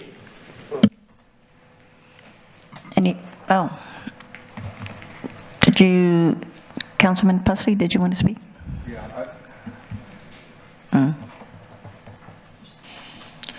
Just to add to that, and I know it's important to know where the money's coming from. I get that. But what's more important is to show where that money's going to be put. And that's why I said if we had something we can physically show people, okay, we're going to spend $35 million. We've allocated that for residential streets in this bond package. Okay. Right. Where are we going to program that $35 million to be spent? Yes, sir. I know what we're going to spend, and I know where the money's coming from with respect to that one piece, but I want to know where it's going to go. Yes, sir. And we have it's going to go to the current plan. Yeah. We have the RPP plan. So for sure, the residential streets and the RPP that's currently mapped out all the way up to 2028, we're just going to add the next ones up and put them on the plan. Okay. We can get you that information, yes, okay. sir. Thank you. All right. No more? Continue. Ernie? Yes, ma'am. All right, so on this slide, this is the 2025 summary. We have 33 in-house projects planned, roughly 9 central line miles. in-house, and then we have 149 contractual projects estimated at 40 center line miles completion. So that's our plan for 2025, which is the one that we're going to roll into, right after October. All right, so this is where we talk about the skin patch and our proposed decision packages. So here, as shown earlier, we have established a skin patch crew to capture reactive maintenance needed on streets that are not on the RPP and are beyond the scope of work of a pothole repair. What is more is we find ourselves operating inefficiently with old paper breakdowns, crews having to mix and match equipment, or having cancellations due to lack of specific equipment needs. With this decision package, we will be able to properly provide our skin patch line of business, plus make our equipment needs whole, which will lead to more lane miles of repair for our city street network. This is a continuation. So the first one I showed you is the equipment. This is the materials. And so the decision package will pay for hot mix needed to fulfill the anticipated mileage of skin patch needs for fiscal year 25. This package will implement a comprehensive skin patch program aimed at improving city streets and alleys that are beyond the scope of our pothole repair teams. This package will allow us to reduce the number of pothole teams from 6 down to 3. And with this new approach, the complaints of ineffective or wasteful pothole repairs on terrible streets should be reduced or eliminated. Can you give us a quick example? I mean, I don't see any of the streets like the skin patch. Have you started? No, I know here, but like which streets have you tried? Retta was one that we did in Flower Bluff. That was due to a detour. Let's say we have some on North Beach. We had one on Ocean Drive after the storm, just before you get to the base. And I'll get Manuel up here to give you some other roads that we've skin patched. And the pictures here on the screen are indicative of the type of streets you would use. This one with the famous 100 pothole plus, right, patches? Yeah, if you don't mind. Yeah. Manuel Hernandez, Assistant Director of Street Operations. We started skin patching, I want to say off of Greenwood. There was a neighborhood across from the wastewater treatment plant. The name escapes me right now. We started that, and we use that as a training opportunity for these other crews that don't have the experience of paving to get on the small paver and try to provide a longer relief for these people who drive those streets daily. We did there, like Ernie said, on Retta, Laurel, I believe is the street, but we've done half a dozen. I could get you that list if you'd like to see. Yeah, I would like to see the list, only because I see, throughout, I know my district, and I'm sure some of my other fellow council members, and I'm just trying to figure out, like, which ones do you determine, like, does it have to be like a certain amount of potholes, or how do you determine? Yes, correct. So it's not a planned operation, it's a reactive operation. But even though we're reacting, what we're doing is, what I've directed Manu to do is to make sure that he has a spreadsheet with him and his team put together, rough proportionality. So we actually have a breakdown of the equal amount of skin patching that we're doing per district. And so if we have 4 or 5 requests that are a scenario where there's too many potholes, we're sticking to that rough proportionality as priorities. What we don't want to end up is another list. We don't want to end up with another list for reactive maintenance. And so we're trying to give our fair share to all the districts of that reactive response, but at the same time, make it more, strategic in our approach. So some examples are if you have a bond project, and that bond project, say, has a school next to the bond project, and we know that traffic's going to start going around that school or that street, and then that street's in terrible condition, we'll give it a skin patch to preempt that situation. There's another scenario, like on Retta, it was reactive, where we had a utility cut on, I believe it was Flower Bluff Drive. Yes, and so Flower Bluff Drive was completely closed, and then from one day to the next, we had to go and move traffic through a neighborhood, and then that traffic destroyed that neighborhood street. So, not the neighborhood, but the street. And so then we did a skin patch on that one. We had a situation on Yorktown from I believe it was Rodfield to the Mud Bridge, very near to the Mud Bridge, where after one of our storms, we had numerous potholes. That was a major corridor. There was people dodging potholes and going onto oncoming traffic to get out of the way. And so that one was, I wasn't going to go and send pothole teams out there, 2 and 3 days at a time when we can just go and put the skin patch, get in, get out. And then in those situations, it's a calling all car situation. So we get all our teams and we put them, on a situation like that.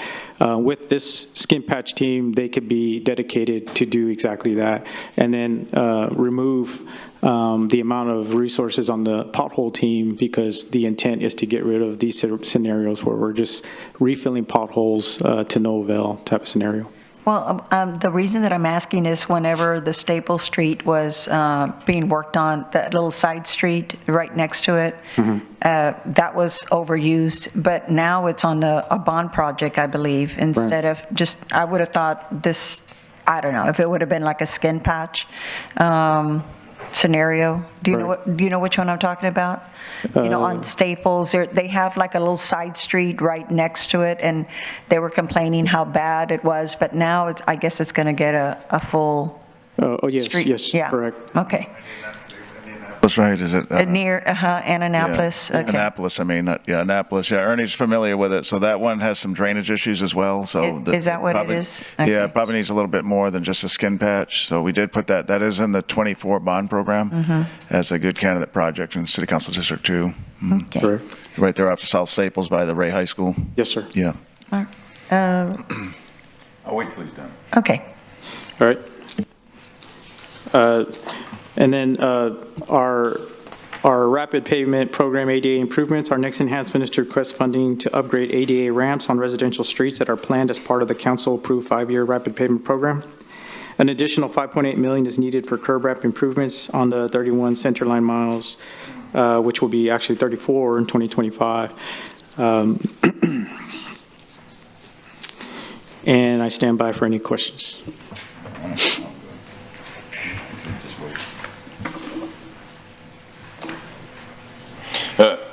Was Prescott one of the skin patch?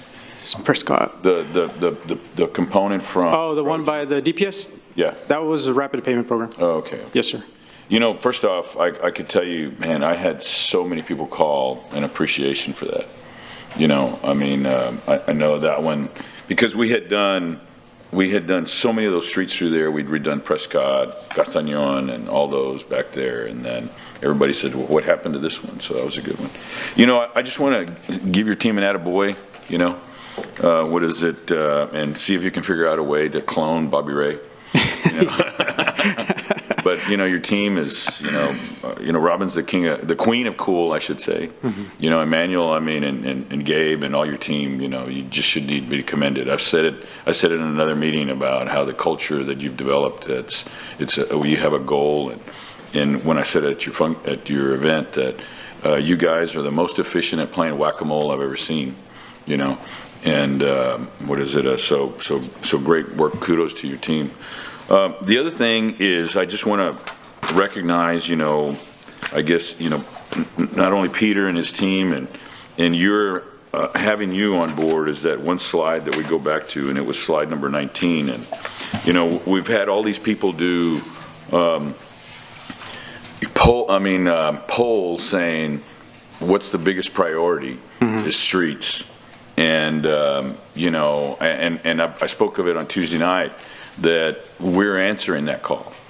And that example there is that, the prior 5 years from 2015 to 2019, we did, we had appropriated $285 million worth of streets, and just through 2024, $566 million.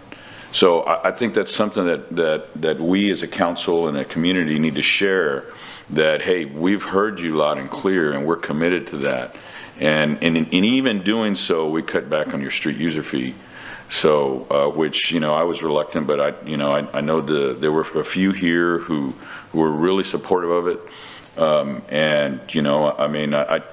Thank you for putting us in that position to say, we've almost doubled our commitment to streets and still cut back on your fees. Once again, the accolades, I think the $37,000 alone was worth that. So what is it? And thank you for carrying that out and coming up with a strategy to do it, because what happens is you make the 9 of us look good, and we appreciate it. Thank you. Yes, sir, thank you. Thank you. Councilman Klein?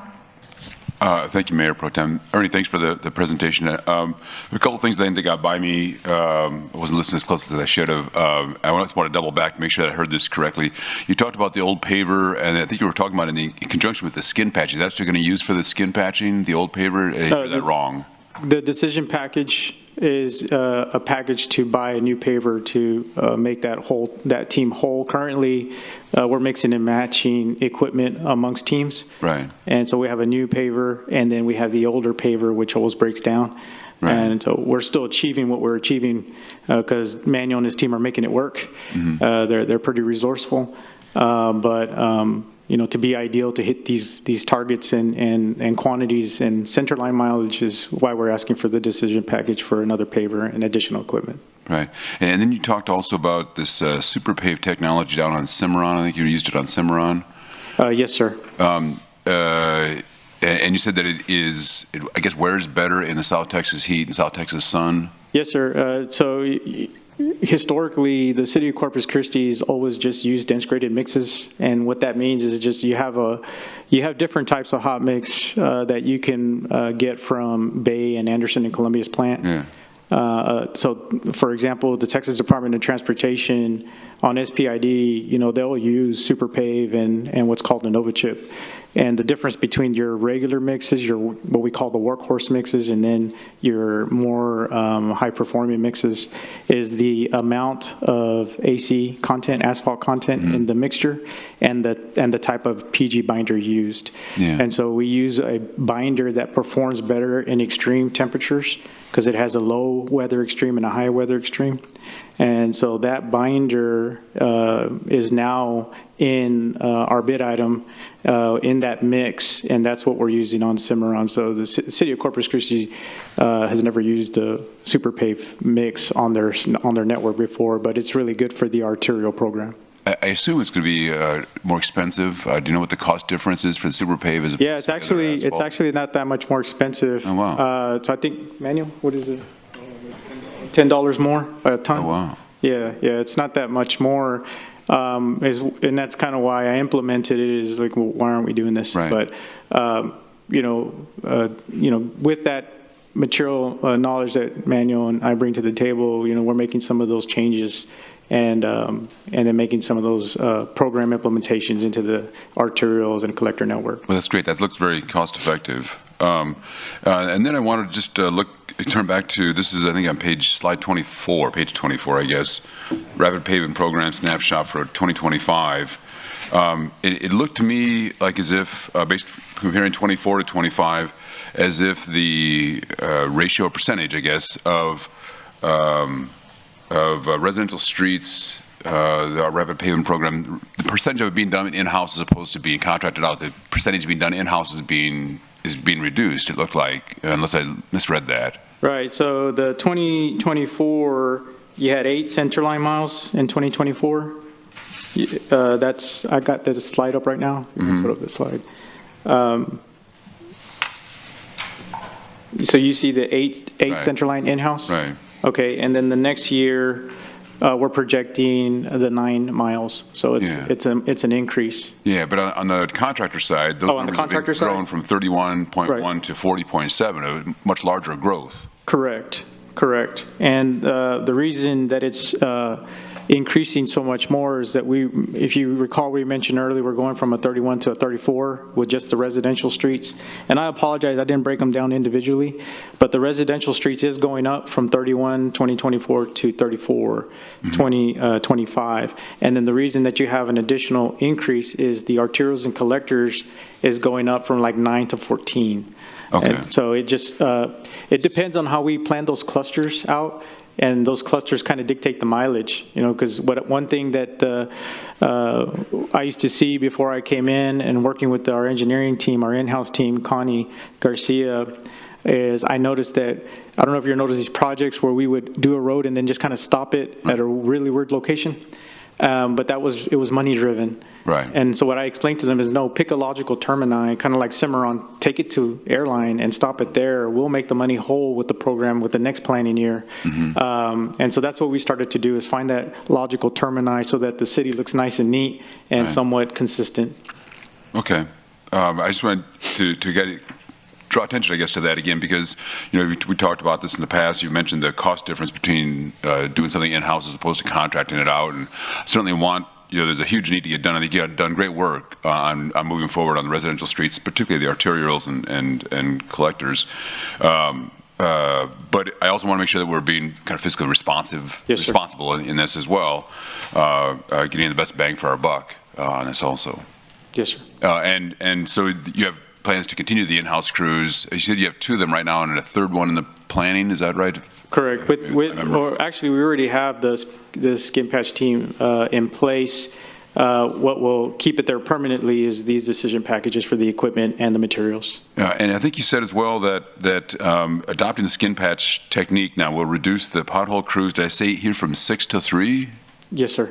So do you have plans how are you going to reallocate that labor power, I guess, that staffing time? Right, so we've already taken so step 1 was manual working with the teams to make sure that they can actually do the paving work. And so there was a lot of training in-house that went on behind the scenes. I went through that myself, didn't do very well. I'm sorry, sir? I went through that myself, didn't do very well. Yes, sir. Yeah. And so once he, we had some key hires. We have David Diaz. He's actually an engineering graduate, but he's serving as our infrastructure manager. He's key in our program. Then, of course, Manuel, and then all of our work coordinators, they all work together to run these practice operations, behind the scenes. And so in getting all that done, they'll go and work on a street, and then we'll evaluate it, we'll test it, and see all that, all that result to make sure that it's acceptable for public use, right? Right. And so that's kind of what we did on the skin patch program. So originally what you had 6 pothole teams kind of reacting to the 311 calls. But we went in and assessed their capabilities, working with work coordinators and the staff, and then also their willingness to learn. And then doing that, Manuel, handpicked the group that was going to be on the skin patch team. And, once he saw that they were repeatedly getting a good result, that's kind of where we said, okay, we're ready to ask for the equipment now. So we wouldn't come ask for it unless we know we're getting ready to use it and capable of using it. Very good. Thank you. Yes, Thanks. sir. Thank you. Councilman Roy? Ernie, I think about the diversity in terms of what you guys handle as a department, and I was thinking about when we were early in the year trying to resolve the issue with how to access downtown and make sure that we had the right amount of flow and the right amount, and so your team was involved in that. And it's a lot different than when you're sitting here talking about repairing the streets, but just navigating them. So you got a lot of responsibility. I appreciate the presentation. I know that we could go on and discuss a lot of the different things that you guys are a part of, but we appreciate it because I think that's right. And it was mentioned earlier that when you take a look at what the people, what their ear to the ground is in terms of what is important to them, of course, it's safety and it's streets. And a lot of that is and it directly affects businesses, as we talked about when we resolved that flow. And so hats off to you guys.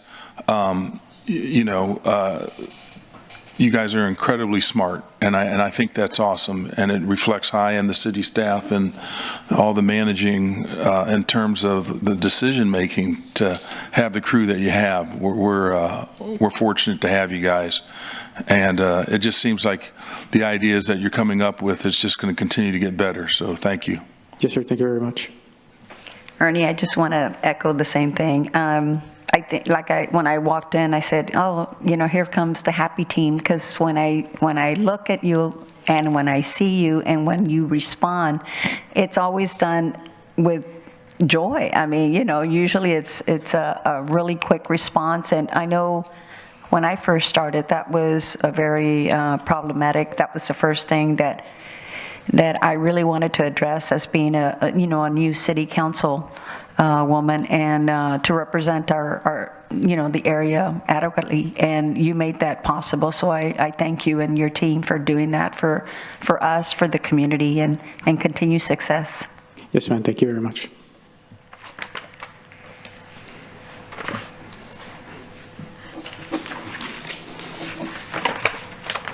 Are we? I'm next. Okay, one more slide. Yes, ma'am. All right, here we go. Public Works, so. All right. All right, so this concludes the street presentation. Now, Mayor and Council, I will present the fiscal year 2025 proposed stormwater budget.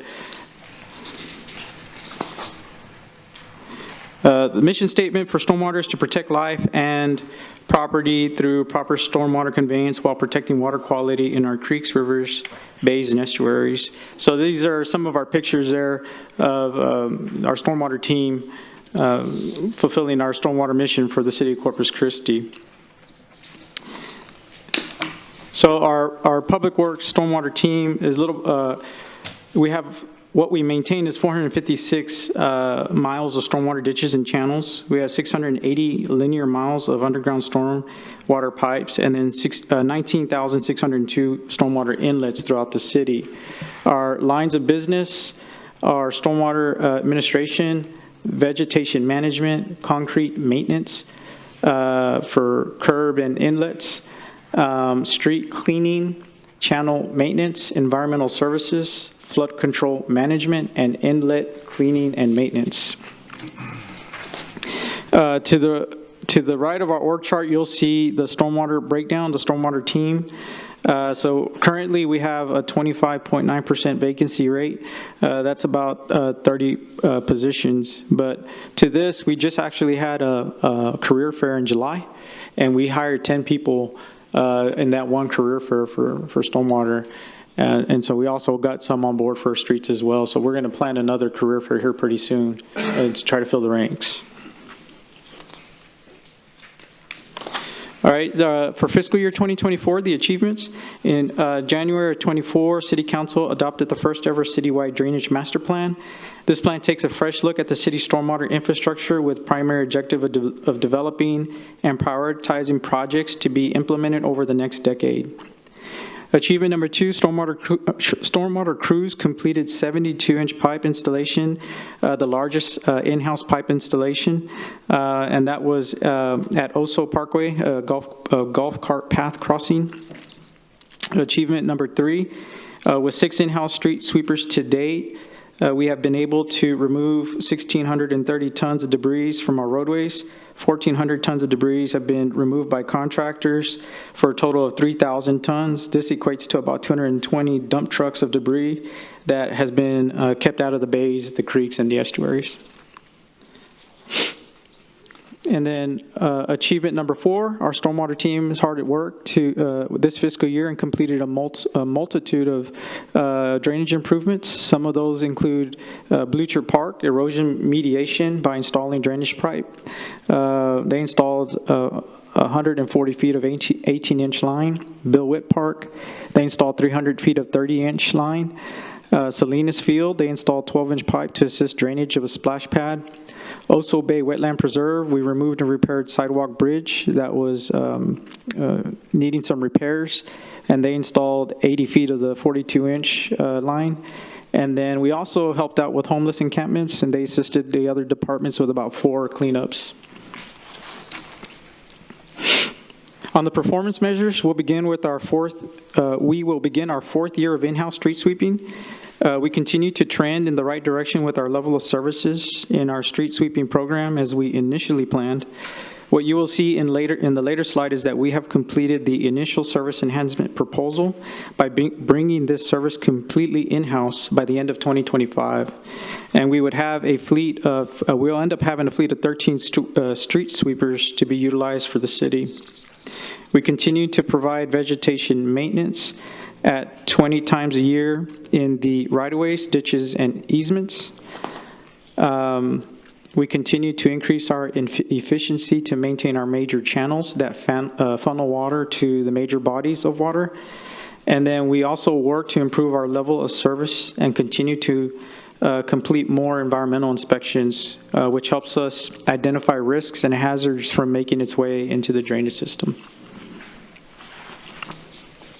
For the proposed budget, Stormwater Fund, for fiscal year 2025, we're proposing $33.7 million of the Stormwater Fund.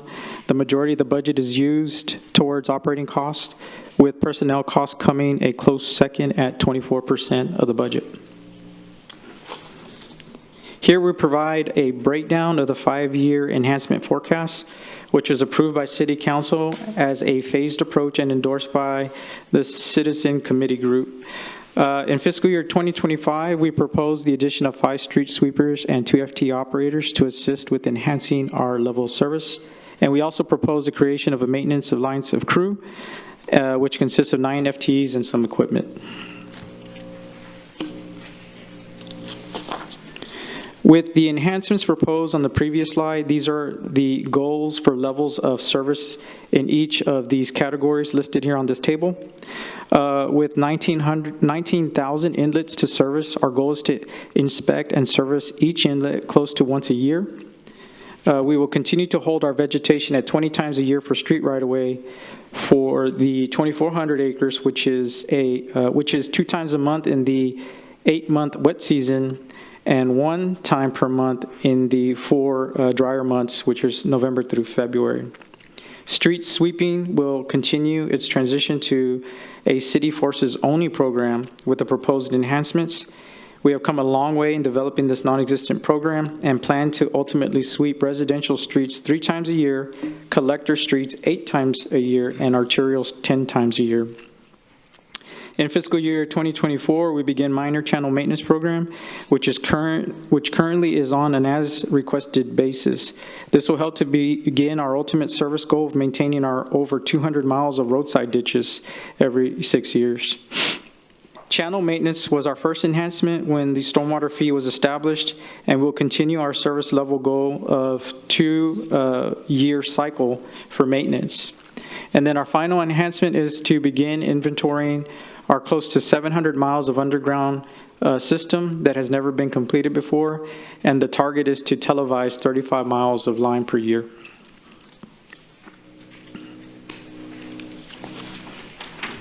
For our fiscal year 2023 to 2028 5-year forecast, these are the rates that we are proposing for fiscal year 2025. For residential Tier 1, it's $7.74. The residential rate for Tier 2 is $10.32. For Tier 3, it's $18.06, and the non-residential rate is $10.32 per equivalent residential unit. This year's $10.32 is the same rate that we initially proposed during this time last year during our budget presentation.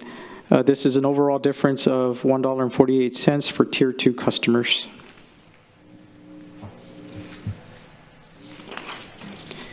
All right, this slide, our detailed breakout of the enhancements we're proposing for the fiscal year. Stormwater street sweeping crew and equipment. This will allow Public Works Stormwater to have the appropriate funding and authorized personnel complement to support this developing program at the levels that are needed to guarantee the program's success, and will increase the frequency of sweeping for collectors and arterials. The maintenance aligned construction crew would target maintenance performed on the city's underground stormwater infrastructure. Currently, this activity requires Stormwater to pull employees from other lines of service in order to complete the work. This improvement will add 9 FTE crew and the associated capital equipment. All positions are proposed to be funded for a full year.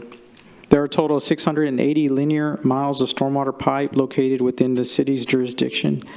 With this crew 100% operational, and a proactive maintenance activity will be initiated. This will be a new service provided by Public Works Stormwater Division to the residents. This enhancement will allow Public Works to continue to maintain and improve the city's stormwater infrastructure by adding another asset to the maintenance work plans for stormwater staff. We'll work with the contractor to begin inventorying our 700 miles of underground system that has never been completed before. And again, our target is 35 miles a year. I stand by for any questions. Councilman Suckley. Thank you. Thank you, Ernie. Good presentation. Last week, I think I brought up in one of the budget workshops, and you weren't here, but I did mention your name. So I wanted to bring that up again is I'd mentioned, the city being a good role model about some of the common areas, the roadside ditches and along the streets and things. And I know we're working at increasing the frequency. You and I have had some discussions, Gabe, as well, about some of the areas on the island like Whitecap and Leeward and Windward with all that blowing sand that becomes problematic. So I think it's important we continue to adapt our schedules and our frequencies as we ramp those up according to, seasonality and growing seasons and stuff like that. We had the conversation the last couple of weeks, too, about the mowing along Yorktown that, was literally 5 feet high. And so timing-wise, I know you have challenges with standing water and things from, tropical and good rain events we get. But we just got to figure out a better scenario to do that, to work around those things and to keep that down. So, again, I think my comments were associated with code compliance being here. And it's hard to insist on residents to do their part in their properties, and it doesn't appear that the city's always doing our part. So yes, sir. I know you're working towards improving that, and that's great because it's important. Yes, sir. All right, thank you. Councilman Barrera. Just want kudos again on to the entire team on the addition of maintenance of line services on the stormwater. 2 councils ago, obviously, it was very bold to separate, as you said, the Citizens Committee to separate. And Gabe, appreciate all the hard work you did on that. So that way, we've assessed this fee so that way we can properly address them. And, there's times that here being in the season that it is with regard to politics, we're all the target of, an inflated budget. But, here, $2 million in capital expenditures to, as I used to criticize you for, Peter, the decades of neglect. And this is a commitment to the future to maintain those. And so now those are, this is just non-existent, as you said. And so, great job to you and your team and for you to execute it. Thank you very much. Thank you, sir. Thank you. Councilman Pusley. Yes, thank you. Ernie, good report. A couple questions. How many street sweepers do we have now? 8, correct. We have 8? And then the budget initiative will give us 5 more. 5 more. So Yes, we sir. have total, that's what I thought you said, total of 13, right? Yes, sir. And you'll purchase those this year, is that the plan? Yeah, this year. In fact, I did want to tell the council we may pre-order the paver and these sweepers now because the long leads, they take up to a year. Yeah. They'll tell me. Yeah, I was going to say, if you order them now, you might get them by 2026. Yeah, I know the council hasn't adopted the budget yet, but I think we ought to place that order now. Otherwise, we lose 2-3 months. And yeah. Okay. Yeah, and Peter, I saw the latest video where you were riding along on the street sweeper. Pretty good, but yes, sir. I think it's important because you all have told us before how many tons of debris that each one of those street sweepers picks up on a weekly basis, and it's just unbelievable. We went over it yesterday, because we have some contracting crews as well. But what were the statistics yesterday, Ernie? Yeah, was it 22 truckloads or something like that? Yeah. We're going to get that for you because when you put it in tons, it's hard to. But I said, how many big dump trucks would that fill? Yeah. And it was like 20. What was it, Gabe? 20,000? 220 dump trucks. So and that's not even the city crews, just the private crews who do some of the major arterial and collectors. Yeah. 220, those big dump trucks full of debris, sand. That's what just half of the program sweeps. I know a lot of it is dirt, not all of it is trash. I know Yes, a lot sir. of it is dust and dirt and gravel and Right. all that kind of thing, but Yeah. it's still, all of that goes into our stormwater system. Right. And, you know, if the dirt and gravel is in there, that's creating problems for the stormwater system, and Right. floatables go out in the bay. So Yeah. we don't want that to happen. Not to mention it looks bad, you know. It looks bad. Yeah. Right. Okay, and I wanted to ask about the floatables again. I know I brought this up the other day. I saw some pictures, are we putting together a test site out here? Yeah, Ernie can explain it. We have 3 sites that we're doing, and each site has a different device, and we're Right. calling them because there's 5 more we have to put in. Right, so one is the grade system, the other one is the hydrodynamic separator, and the other one is, it's like a settling box, right, or a filter box. Yeah, a baffle box, there you go. And so they all 3 function differently, but they give you the same result, which is remove the floatables from the outfall. Okay. And so we're in the middle of that pilot, assessing which one is a better functioning, device. Okay. And once we get that information, then that's probably the one that we're going to go with. But also looking at the constructability of them also, because maybe easier to put one in one location versus another, just depending on where it's located. Okay. so Well, when the- y'all get the test site ready, can we get, council members, I'd like to go see it. Yeah. Yeah, we can do that. Yeah, right now they're on the bayfront, so there's one in already at Cole Park. There's one going in at the Great Lawn by Water's Edge Park. That's with the big sheet pile. All that's going to be underground. People think we're building something there. Yeah. But everything will be below ground. They're just putting the sheet pile to dig out, to excavate the hole. Right. And then there'll be one other one in the Cole Park further towards the Mira del Sol. Right. So there'll be 3 of different types, and then there's 5 or 6 more, because there was a more downtown located site that we have to find the money, fund them. And so the pilot's to see which one works best and where. And so in the downtown immediate Bay Area, a total of 9, but these can be placed across other Bay areas on Flower Bluff and the island. Correct. Yeah. Okay, and if I read the report right, so originally we had planned for 9. You're right. But because of the cost of it, we're only going to build 3. Right, that's correct, currently. Councilman. And Yeah. we'll have to find the money for the other 6. Right. And so these would be, it could be a candidate project for the sales tax initiative. Okay. It's flood control, stormwater control. Right. So if Oh, those, yeah, we yeah. could do that for Yeah. sure. Well, it's just very important. It's extremely important for Yeah, us. and we'll take the council down there, especially maybe even before the 3rd one's in. At least you can see 2. You can see the one that currently exists on the more southern part of Cole Park, and then we can see this more bigger one that's going in the Great Lawn. Yeah. Yeah. Okay, very Yeah. good. Well, Yes, sir. I'm very interested in seeing that when it's ready Yeah. to go. Yes, Thank sir. you. That's all I had. Thank you. Thank you, Councilman Pusley. As a matter of fact, I had a phone call, and I had to call Peter because they were like, what's going on over there? And I call it the old exposition hall area, but he knew what I was referring to, the green lawn. But yeah, thank you so much for bringing us up to date. And let's see, Councilman Hernandez also wanted to speak. You're up next. Thank you. Ernie, I didn't notice any grant funding in the budget for stormwater. Are we not going after grants? We have current grant right now. Gabriel, you want to talk about the one we have going on right now?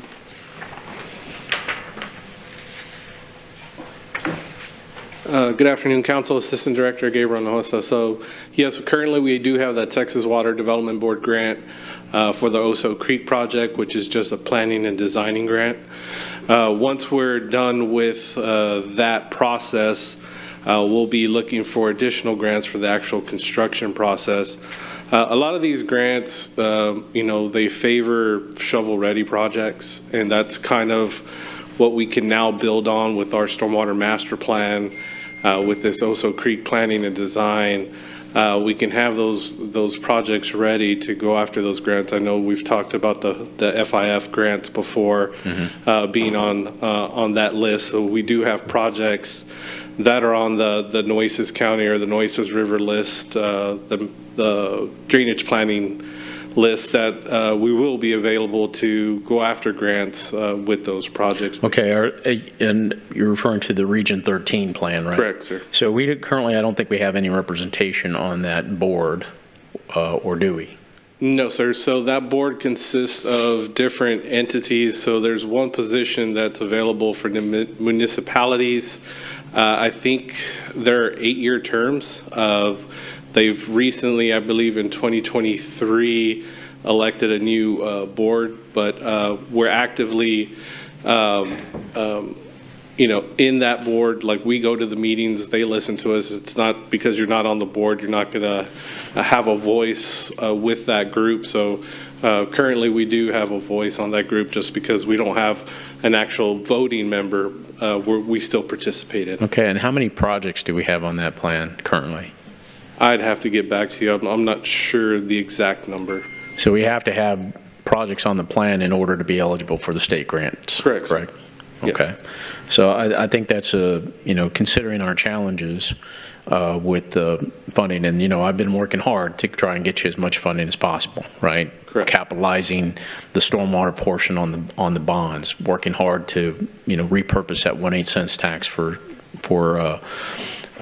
stormwater projects throughout the city. But this is, I don't want to miss the opportunity to get those grants, and I think it's important that we actively pursue those opportunities. And since I didn't see it as part of the planned budget, we need to really try and bring that home, right? And since the county does not have a county-wide drainage district, that exacerbates the issue, right? No pressure, Mike. No pressure. Yeah, those fifth grants. Yeah, they're the FIF, the one you're speaking about, is, we're not guaranteed money, but yes, we can apply for it. I mean, it's a statewide competition for that bucket of money. So yes, we can put projects, but we're not guaranteed to get them all. That's true, but it's got to be in the plan before to be eligible for it, yes, right? Not unlike any of the other, region end projects type. And I know thing, right? Oso Creek's on there, so when we're ready for construction, permitting and design's probably going to take 2-3 years, just with the environmental sensitivity of that. So I believe the next call for those grants are 2026, 2027. So we should be getting pretty close to our planning and design for that, and we can go after those construction monies at that time. Okay.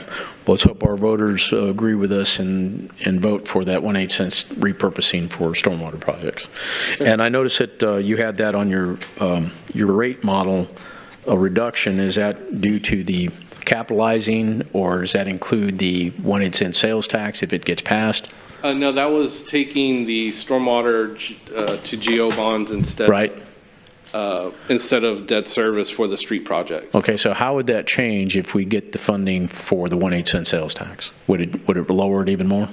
Well, no, those 1/8 cent sales tax, I think we had some projects, those would just be CIP projects, so we wouldn't have debt for those CIP projects. Okay. I don't think it would reduce your rate. It would just pay cash for those projects instead of debt service. Okay, and lastly, you have 5% of your budget that's going to debt service currently. Correct. About $5 million. How much more do you project that to? Because there's still some projects out there that are going to be capitalized with debt from your fund. What's your expectation going forward, and how much more debt? So looking at that, it's probably, I would say, anywhere from $500 to $1 million a year just for stormwater projects, such as the Bay Water Quality, our IDIQ projects that we've done in different districts. So, and you still have some bond projects outstanding, right? Yes, there's a few 2022 bond projects that are outstanding. So I don't believe that money's, or that amount is that going to be that great next year. Looking at that, well, you're it's $4 million on stormwater just for the Yorktown project. Now that won't all apply next year, but going forward, I want to know how much debt you're going to incur Because, I mean, you got to, the more you have to spend on debt service, the less you have for I operations. think right now we've been averaging about $2 million a year if streets is taking everything on board as far as those street projects, because I believe last year was around 3.8 million, 3.5 million. So now we're going about 5 million. So we're about 1.5 to 2 million a year averaging on debt service with taking in all those projects. Okay, thank you. Thank you. Councilman Klein? Ernie, Gabriel, thank you much for your work on this. The street sweeping and catchment of the trash at Cole Park now might be Water's Edge as well. Those are all good projects. And I'm hoping that we can at some point maybe make obsolete the video that's out there. I'm sure you've seen this already as well. It's about 10 years old already now, called All the Cups of Trash Flowing Out into Corpus Christi Bay. And so I just don't want to give you a kudos for moving in this direction. As I said, hopes at some point we can make sure that sort of thing, we don't have to see that sort of thing again. I think that the street sweeping, it helps to clean the streets up certainly, but it's also going to really help to reduce the amount of trash going into the bay and what other pollutants might be going into the bay as well. And so I'm very much appreciative of that, and thanks for your work on this. Yes, sir, thank you. Any other questions? No? All right. Well, I think we're going to take a short break, a 30-minute lunch break, and we'll be back in 30 minutes.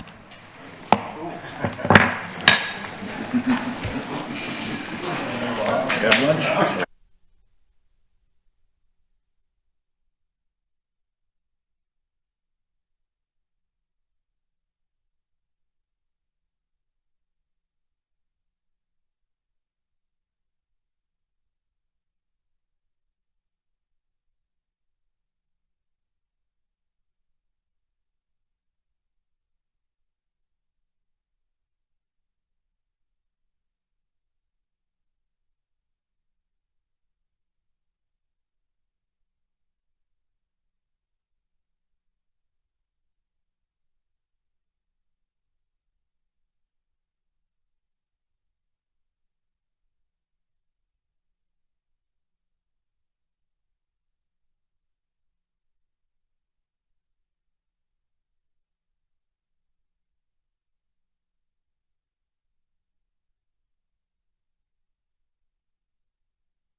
We're ready to resume our workshop. Katie, you're up. Okay. Well, good afternoon, Mayor Pro Tem and Council. Kathleen Chapa, Director of Animal Care Services, presenting on behalf of our team the proposed 2024-2025 budget. With me today are Cynthia Martinez, our new Assistant Director of Operations, Miguel Escobar, Interim Program Manager, Matilda Perez, Community Relations Specialist, and Karen Cowan, Co-Director of Faith Hope Foundation, who is also our live release consultant. Before we begin today, I'd like to acknowledge and commend the amazing and dedicated Animal Care Services team for their commitment to our mission and service to our city. ACS staff report every day ready to meet any challenge and respond to any need that our city has. And it's an honor to serve them and this community. As we all know, Animal Care Services faces many challenges, from staff shortages, outdated facilities, to lack of necessities required for staff to complete job duties adequately, such as uniforms, equipment, proper training, and PPE. Those are just a few examples of issues we're addressing to improve our department as a whole in order to meet the needs of the community. Animal Care Services has been under 3 different departments and has just now begun to create our solid foundation as a standalone. Again, we've only been a standalone department since June of 2023. So like any 14-month-old, we're building our foundation and getting our legs under us, and we're learning how to walk, basically. So, but we are committed to turning things around, and today we're going to discuss those steps, along with their budget. With that continued effort, we're on the path that follows and allows Corpus Christi Animal Care Services to advance its mission. The mission of Animal Care Services is to advocate for the humane care of animals, promote responsible pet ownership, and protect the health, safety, and welfare of its residents and their pets. A little bit about Animal Care Services. We educate citizens on responsible pet ownership. We're increasing access to programs and services. We promote public health and safety, and we provide a healthy and safe environment for animals. Right now, our organization, we have 57 full-time positions, which is 24 officers and investigators, 1 veterinarian, 3 clinic technicians, 12 admin management, 13 kennel technicians, and 4 live release coordinators. Right now, our current vacancy rate is about 7%. Our Animal Care Advisory Committee, they're comprised of 7 board members appointed by full city council. We're pleased to have one of our committee members here today with us, Mr. Roland Dominguez. Our ACS board acts an advisor to the city council on the policies and operations of animal care services. They advocate for animal care support. They promote animal care services and programs, and they meet every 3rd Wednesday of the month at 12:30 p.m. in the ACS conference room. On to our FY 2024 achievements. On January 2024, ACS hired Karen Cowan, Co-Director of Faith and Hope Foundation, on a contract basis. This was to assist with creating new and improving current relationships with rescue partners. Karen and the live release team have worked tirelessly, mending relationships and creating new partnerships. We are proud to say that they have added 17 new rescue partnerships as our Achievement 1. Achievement 2, no-cost microchipping. ACS partners with Gulf Coast Humane Society, the Cattery, and PAC to reach as many people and pets as possible. Over 8,000 pets have been microchipped, either in ACS or with one of our partners. This helps provide a safe way home for lost animals and helps us keep in ordinance compliance. Achievement 3, we've had over 30,000 completed call for service this fiscal year. What that means is it breaks down to about an average of 100 calls completed per day. We're continuing to develop and improve processes, procedures, proper scheduling, and time management to increase this number. And that is achievement number 3. Achievement number 4, we've held over 40 community outreach and educational events. That means in a busy month, after working the actual schedule, we have employees going out, and we can have 8 or more events in 1 month. These events have included the Anime Convention, Home and Garden shows. We recently had Operation Safe Return. We even went to a canine birthday bash at Lazy Beach Brewery and had adoptions there. The most recent, we've partnered with CCISD and Cal Allen ISD, and we're now participating in career days. So we're starting at the very young age to make responsible pet ownership a very loud and important message. We also just had 4 billboards put up promoting spay, neuter, and adoption. Those will run from 8/15 to 9/14, so August 14th to September 14th. And our last achievement, we've transferred vector control to the health department. When we had vector control, ACOs were responsible for spraying and surveillance activities, often after completing a full shift of their animal control duties. The transfer of vector to health allows ACS to focus on animal welfare, improving call response times, and will help minimize overtime and staff burnout.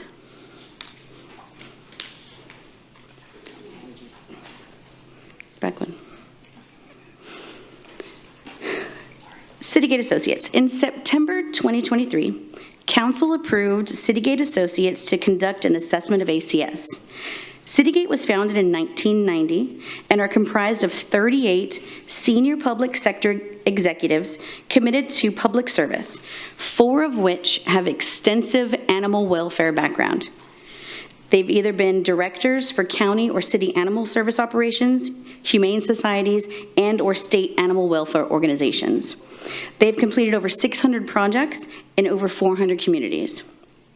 The scope of work for this assessment included a comprehensive operational study of ACS to examine the effectiveness, efficiency of existing policies, procedures, workflows, also to evaluate the facility as a whole, and to assess our communication, culture, and staffing. So it was a very broad scope of work.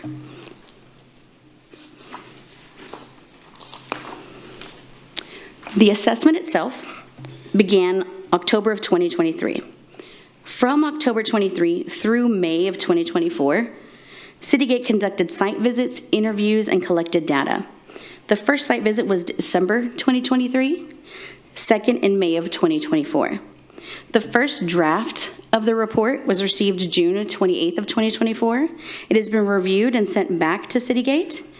The second draft should be submitted back to ACS by the end of September. And then we will receive the final draft. We'll hold city manager review and council workshops at the end of November. This workshop, I just want to mention, it will not only be an active engagement with you as the council, it's going to be the first step in community call to action for responsible pet ownership. And council, it'll be a workshop probably. We'll do a workshop instead of like a presentation at a council meeting, because this study is extremely robust and is done by a professional firm.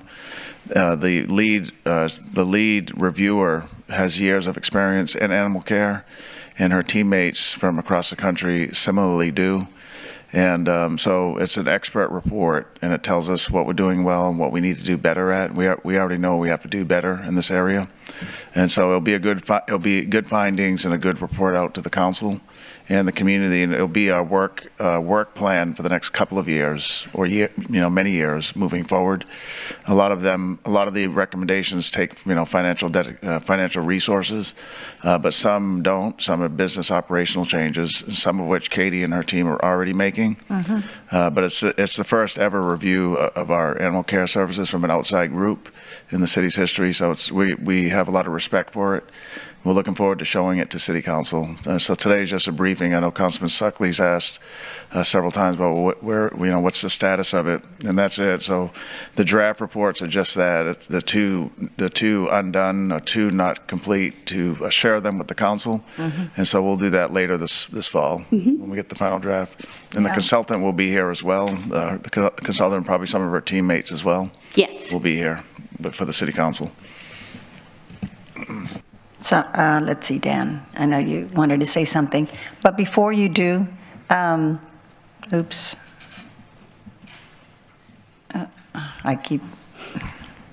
hold on. There. But before you do, I know that everybody's looking forward to this because, like you said, this is new because this is a standalone department and you all have been, just been tossed around. I hate to say that word, but, from one department to another. And so something like this is so timely and so needed. So I hope that, all of us and the whole community, I mean, as animals is control in our city has like one of those programs that we have neglected for years and years and years. I am just really looking forward to it and I can't wait. So anyway, please go ahead and speak, Dan. Councilman Suckley. Thank you. Thanks, Kathleen.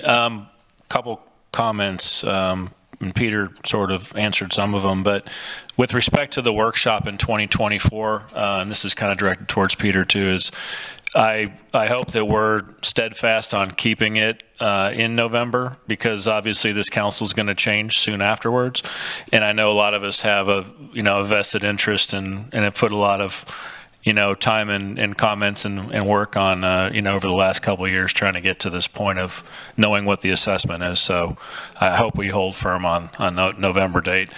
We will, Councilman. Okay.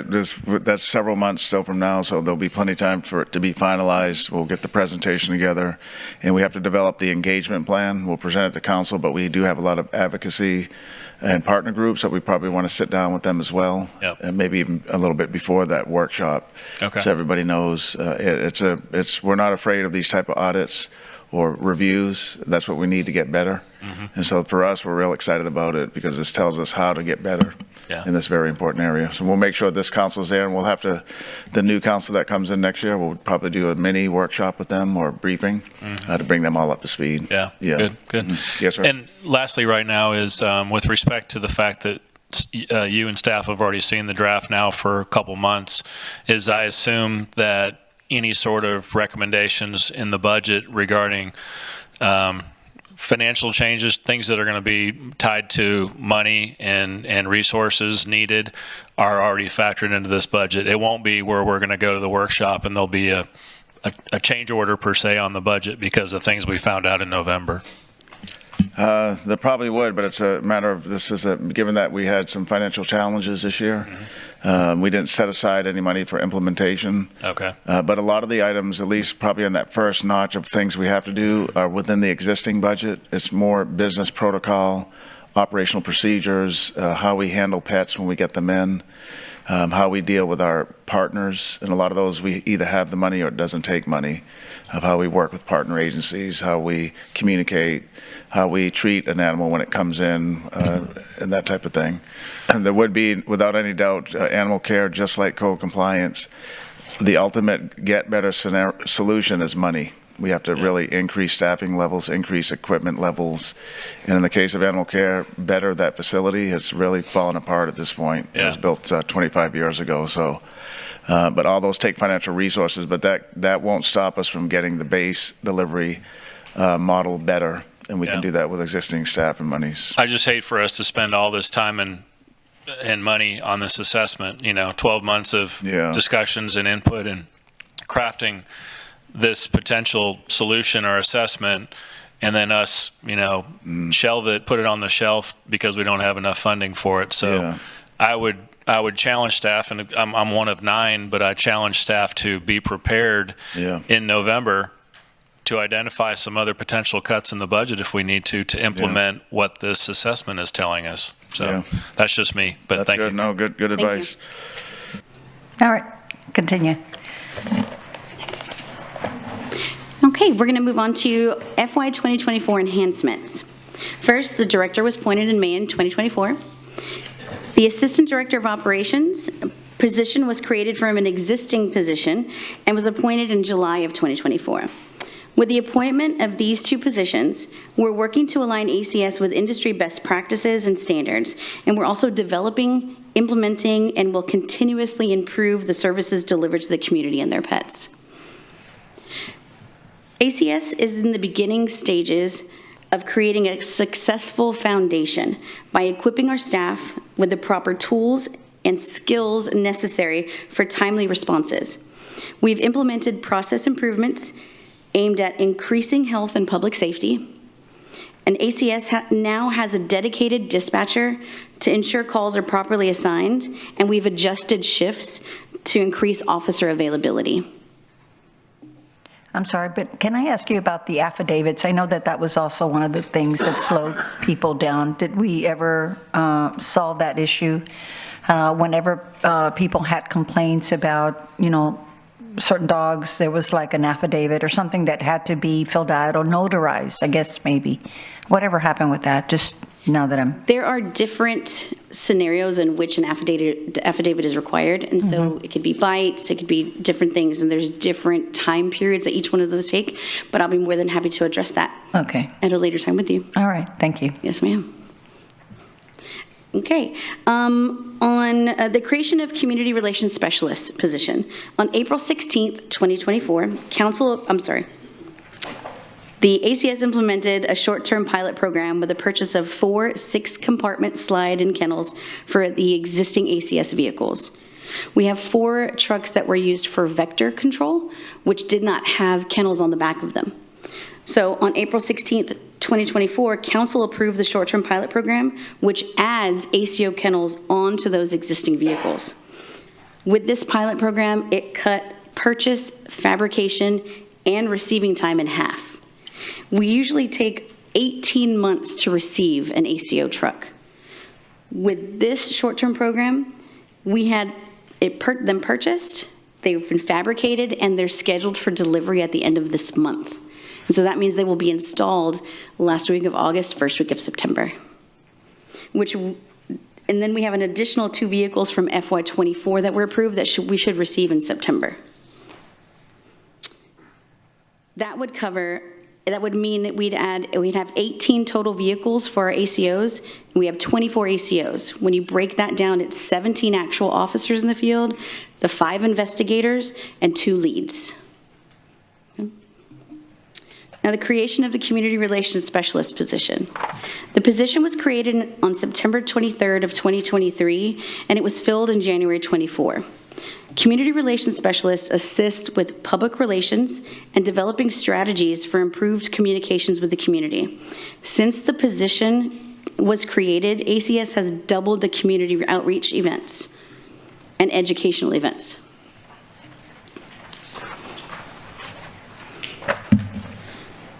ACS has also completed facility renovations that include an expansion of the reception area and a creation of a microchip and counseling area. We've also are in the process of completing a renovation, a 415 square foot renovation of our clinic. We took an existing office space and we're making an additional exam area. City Council approved FY 2024 capital enhancement project to design and construct new kennels is underway, and the design will be complete in 2025. As we all know, the current facilities are literally crumbling. Every area of the facility needs repairs or upgrades. Kennel partition walls are deteriorating and are a safety hazard for our staff. We have inadequate plumbing and drainage, and there's a list of improvements that are needed. On top of that, the facilities are not welcoming to the public. Some people don't even know that we are there. So we're giving the facility small facelifts when we can with the resources that we have. We are looking into purchasing shade structures, colorful shade structures, so you can see us from the street, and then those who actually come onto the facility aren't overwhelmed with the heat and want to leave early. You can stay, you can be active with the animals on site. We've added murals and colors, and we're just overall trying to make it more pleasing and inviting.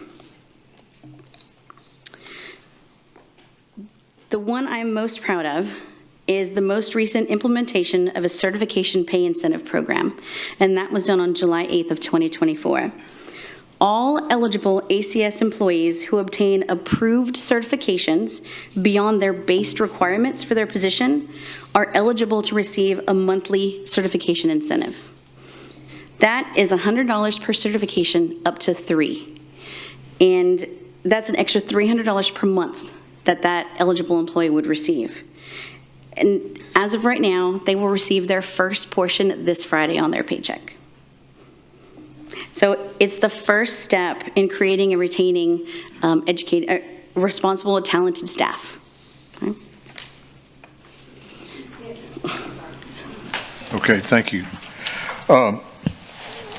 So on the project to design and construct new kennels, is that just the kennels themselves, or what about your office space? Is that part of this too, or Right now, it's the kennels itself. just the kennels? Just again, it's 200 kennels. So how is your office space? What kind of condition is that in? So the main building where we're doing some of the renovations at with the clinic and the expansion of the front counter, we're working with what we have. So we've added the adoption counseling room and another office space. So the kennels are the most important part for us. We can work in that main building until we get to that phase, but as long as we're going forward with the kennels. Okay, well, I understand that, but the question I'm asking is what kind of condition? The building's in decent shape. Yes. Okay. It's in Yeah, it's a decent shape. cinder block type building. It has a decent roof. The office environment inside is decent. Okay. Relatively speaking for city standards, and the clinic where the surgeries are is in good shape. It's a little small, Right. but with some rearranging of some of the workspace, like Kathleen's saying, it's manageable. Okay. So I would give the building a good grade, like an A minus, B plus, A minus. Okay, good. Yeah. Okay, and the kennels, are we going to increase the number of with this project? We are. So we have 118 right now, and it's going to move to 200. 200. It'll be a 30,000 square foot kennel. Okay. Is it outdoors like these are now, or is it going to So be? we're discussing it right now. We're trying to go through the design process, and we're looking at every other large facility that's been recently built. We're also looking at standards of care, what we actually need. And so I believe the design firm brought in a nationally renowned designer and developer for animal welfare. Okay. Who's doing this project for? Do you know Chuck, Chuck Anastos? yes. Chuck Anastas? Yeah. Okay. And Kathleen, is some of the national standards air conditioned? I think that's the question. Yes. Yeah. Okay. Yes. So we're looking at state-of-the-art AC systems and ventilation systems, putting up bark walls, which will limit the noise because, animals get stressed out and if you're in tight spaces and it's very loud. Sure. So we're looking at all of that. Okay, good. Okay, thank you very much. I appreciate that. Yes, sir.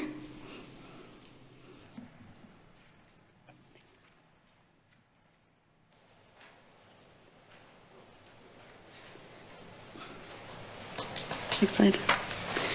Okay, so FY 2025 proposed budget for animal care services. For our revenues, we are general fund, 98% comes from general fund, and 2% comes from our permit and fees. Of that, 60% goes to personnel, 20% to operating, and 20% to allocations.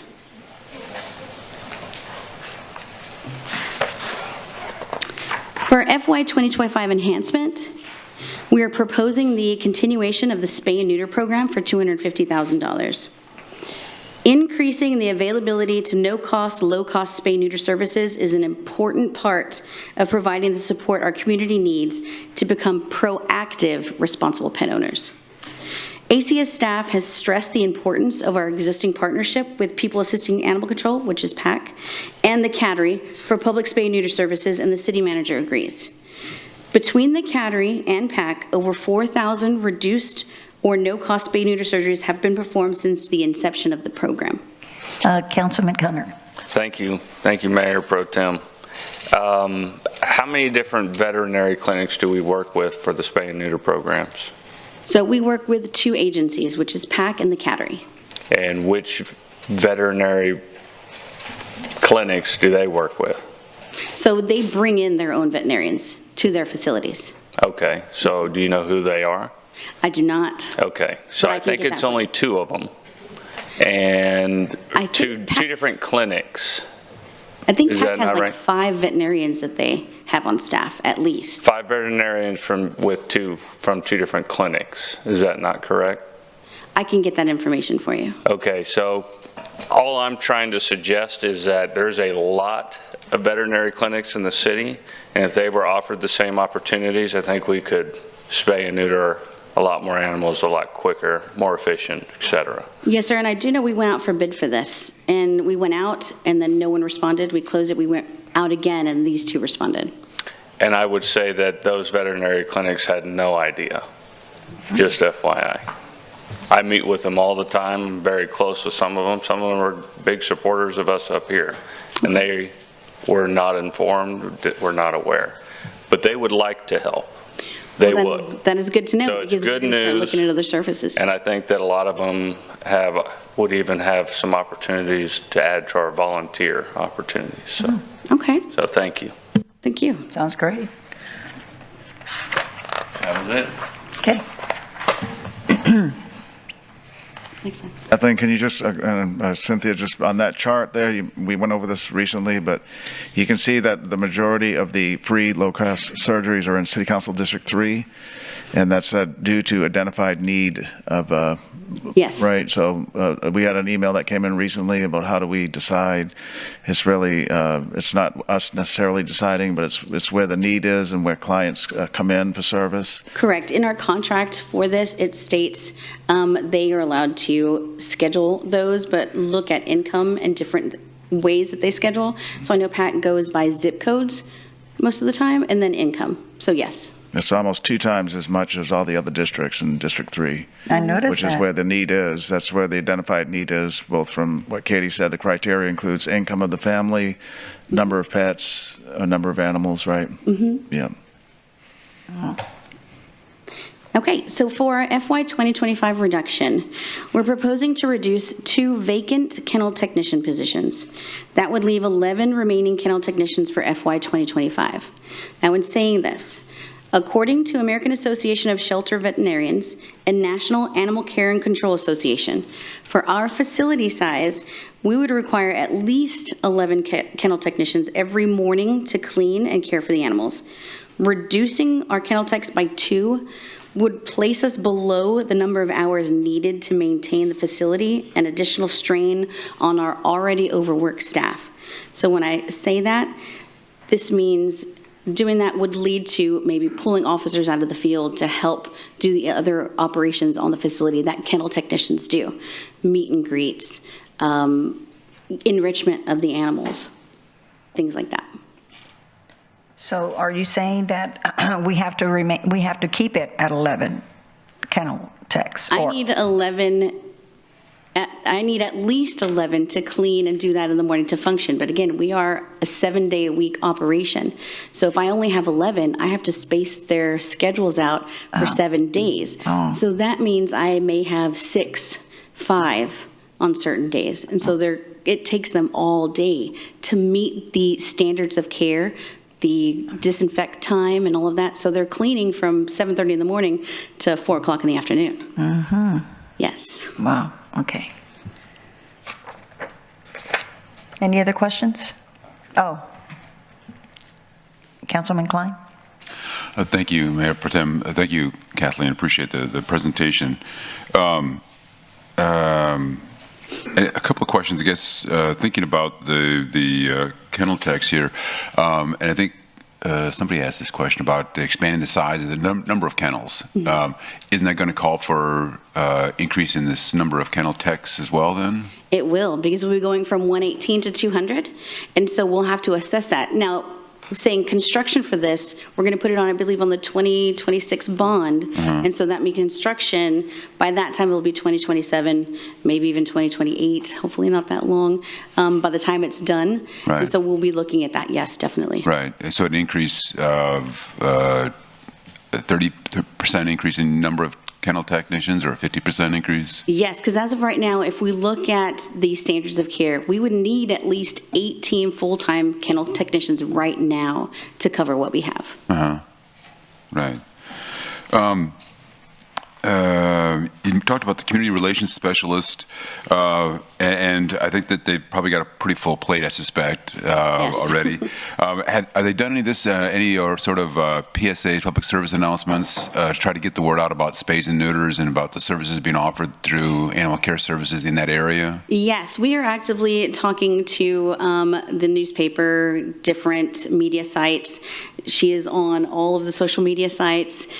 We go to tons of public events, the 4 new billboards that are up across town, and it's in different areas of town, so that way we hit almost every district too. So yes, we are trying everything to get the word out. Yeah. And hopefully during November, we're gonna have a open house, and we wanna invite everyone. We just wanna make sure we have everything in order and everything ready to invite everyone in to meet the staff. Right, because I mean, I don't want to oversimplify this, but it seems to me like you have kind of a two-pronged issue of trying to react to the current existing situation.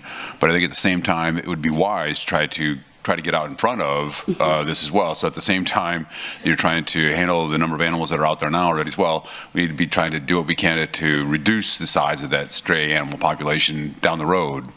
And the best way to do that is through spays and neuters. Yes, sir. And that is what we're trying to, instill in everyone. It's the culture. We have to change the mindset. Yeah. We need spay neuter, we need microchip, we need all of this. It's just, it hasn't been touched on enough before us, and so now we are going to be boots on the ground and running. Right. Well, let me volunteer myself. I don't know if this would help or not. I'm happy to do this. I've actually mentioned this before. Happy to do these sorts of things to try to help get the word out. If it's better coming from somebody else, so be it. I'm just happy to do what I can to help try to get the word out about this, try to reduce the stray animal population here in the city. And then I think heard you mention this before as well, that you're working with PAC, or People Assisting Animal Control, Animal Care Services, I guess. You still working with them yet? Yes, sir. Okay, good. They've been a very good, strong partner in the area here. And then one last thing I wanted to ask you about as well. This is very much in the weeds, to quote my Councilmember Hernandez from District 5. The process of the tools, I guess, used for catching animals. I haven't done this myself, so this may be kind of an uninformed question. Is it something more than just a loop on the end of a string? On the end of a pole that are used to catch animals? Is it something beyond that? What I want to know is that you have the tools you need, your team has the tools that they need to most effectively catch animals that may or may not be dangerous. So we are getting them. We know what we need. We had a few, and now we are improving that. We're purchasing, and we're getting all of the equipment that we do need. Okay. Yes, sir. Okay, great. I think that's all I've got for right now. Thank you. Okay. Before I pass it on to Councilman Pusley, I just wanted to know about the early education that you're just starting now. What is it that you're doing again with the, you said you're going out to the schools? Yes. So different ISDs hold career days. And so we have officers. It's been our investigators, I believe, this last couple of times. They'll go out. We have coloring books that we've made, different pamphlets, information.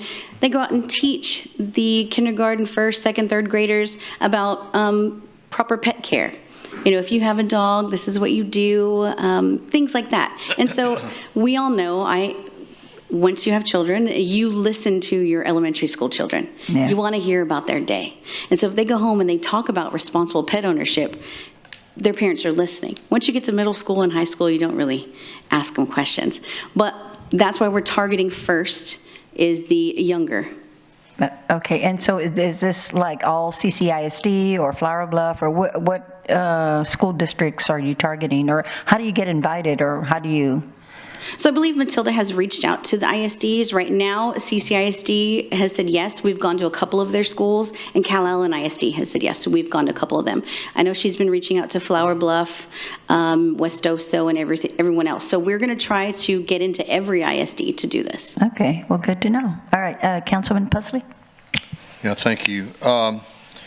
So tell me, what is our relationship with the Gulf Coast Humane Society and the PAAC? I'm assuming those are both private organizations that are funded separate from the city, obviously. Yes, they are. So do we work, what capacity do we work with them, or do we work with them at all? So yes, so the department did work with them. We are trying to expand our partnership with each one of these. So with Gulf Coast Humane Society, they're kind of a mentor for us right now. They have amazing ways to find placement to do live release for their animals, a lot of connections. So we've had a lot of meetings with them at our facility to try to, pick their brain.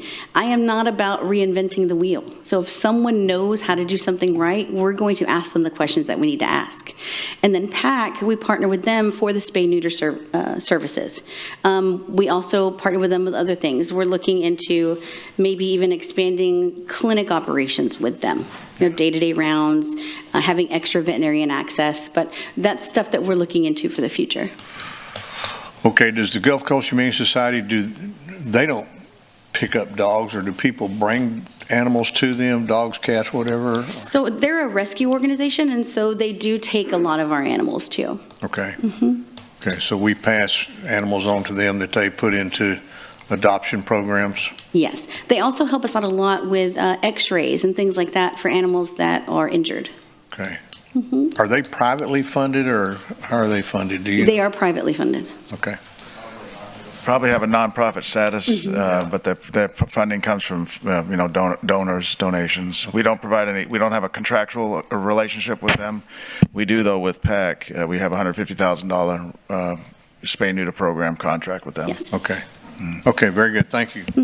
Okay. Before I pass it on to Councilman Suckley, tell us again how many animals, how many pets have been microchipped? I think you mentioned that earlier, but I don't think publicly. Yes. Over 8,000 this fiscal year.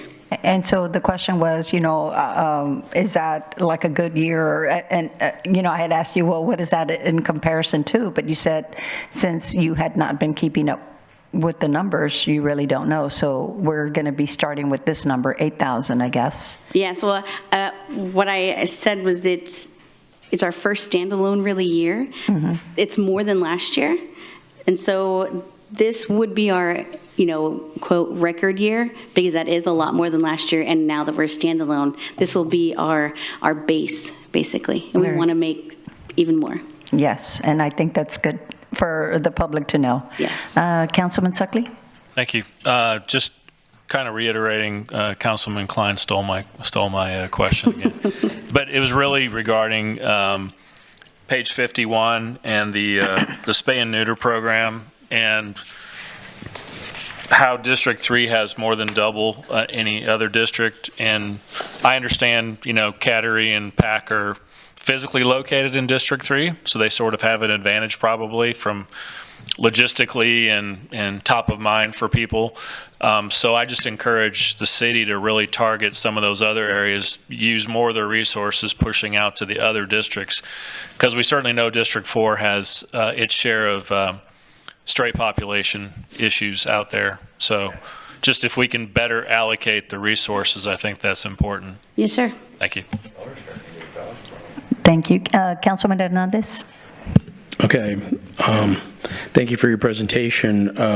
However, I want to understand what your success metrics are.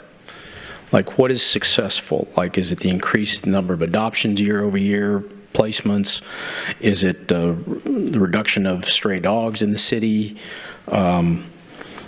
The average stay at your during the kennels? What is your success metrics to say that what you're doing is being successful? So the ones that we are implementing now is our calls for service, because then that means if we're getting to calls quicker and we are getting to more of them, then we are assessing what the community is calling out for, right? Okay, so you want to reduce the number of calls for service. We want to reduce the time that it takes us to get a call to a call for service, and reduce any that we have maybe still pending. So what is your current time frame from the time somebody calls to somebody actually goes out there? So as of right now, we'll say, let me get this out. On, say, a priority 1 call, right, which is a sick or a bite call, those are supposed to be responded to within 24 hours. Right now, we're responding within 22 hours and 29 minutes.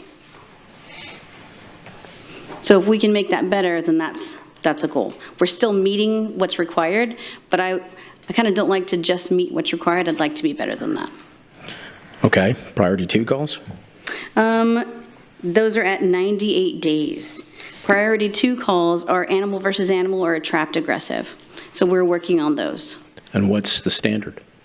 That's 30 days. And it's taking you 98 days? Yes. Wow. Yes, sir. And so that's what we're working at when we've adjusted shift times.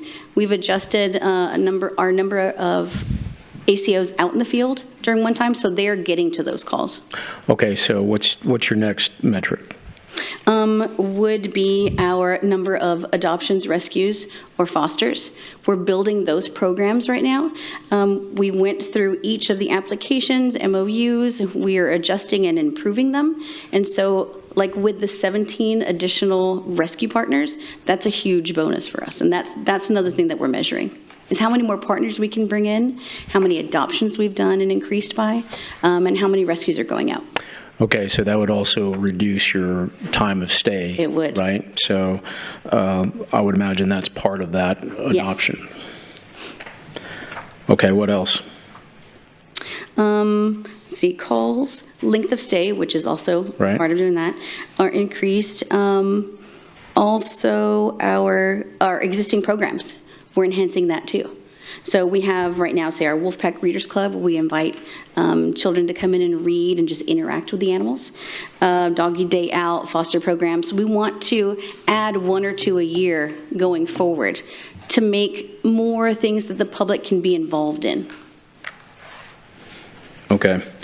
One last question I have for you. In the ordinance that we adopted not too long ago, there was a requirement for permits for intact pets. How many permits have you issued? So that is a good question. The intact permit has only received, we've only had 28 intact permits this fiscal year. So it's about $1,400 in revenue. That is way below what we were expecting to get. What were you expecting? They were expecting to receive at least $50,000 in revenue just from intact permits alone. So being realistic, we're not going that high this year. That is a goal. We want to make sure that we can get every unaltered animal spayed or neutered. And if they are not, we want them registered with us. Right? Okay, so how have you communicated that they're, in order to have an animal not spayed or neutered, that you have to have a permit? So it had not been communicated enough. And so that is one of the things that we're going to start putting out. Yes. That is one of the things we're going to be hitting on very highly this fiscal year with all the promotion and things that we're going to start doing. Okay. And to Councilman Hunter's point, you know, the communication to our veterinary personnel, because I can tell you they don't know. Mm-hmm. They don't know. So, I mean, I'm sure they recommend getting spayed or neutered, but no one has ever said, hey, you need to go get a permit. Right. And so the way that we were thinking of approaching it is just like any other position that I was in. I go to the source. And so if you take your dog to a veterinarian, I want to go talk to every veterinarian in the city. Just like when I used to deal with building, I would have meetings with realtors, insurance agents, and all of that to get the information out, because that's who people go to first. Well, and so that's what we're going to start That's where doing. I asked the question. And that's what we're going to start doing. Did you know about this? No, I did not. Okay. So I think there has to be a communication plan with all the veterinary services that you have in the city. Yes. All of them that are out there. I don't think that's communicated. I'd like to see, you know, go through this a year. Hopefully a lot of us will be here next year. But how you compared to your success, to your metrics that you're setting for yourself, yes, what they were, how the accomplishment, if you made any adjustments mid-year, those kind of things, and measurable. You know, obviously, always got to have something in place, or else how do you know you're being successful and where you're spending your money is the appropriate place.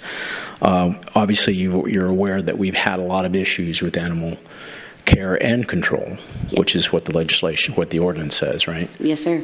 So I want to make sure that we're trying to improve. If not, you know, we need to change directions or do something different. Okay?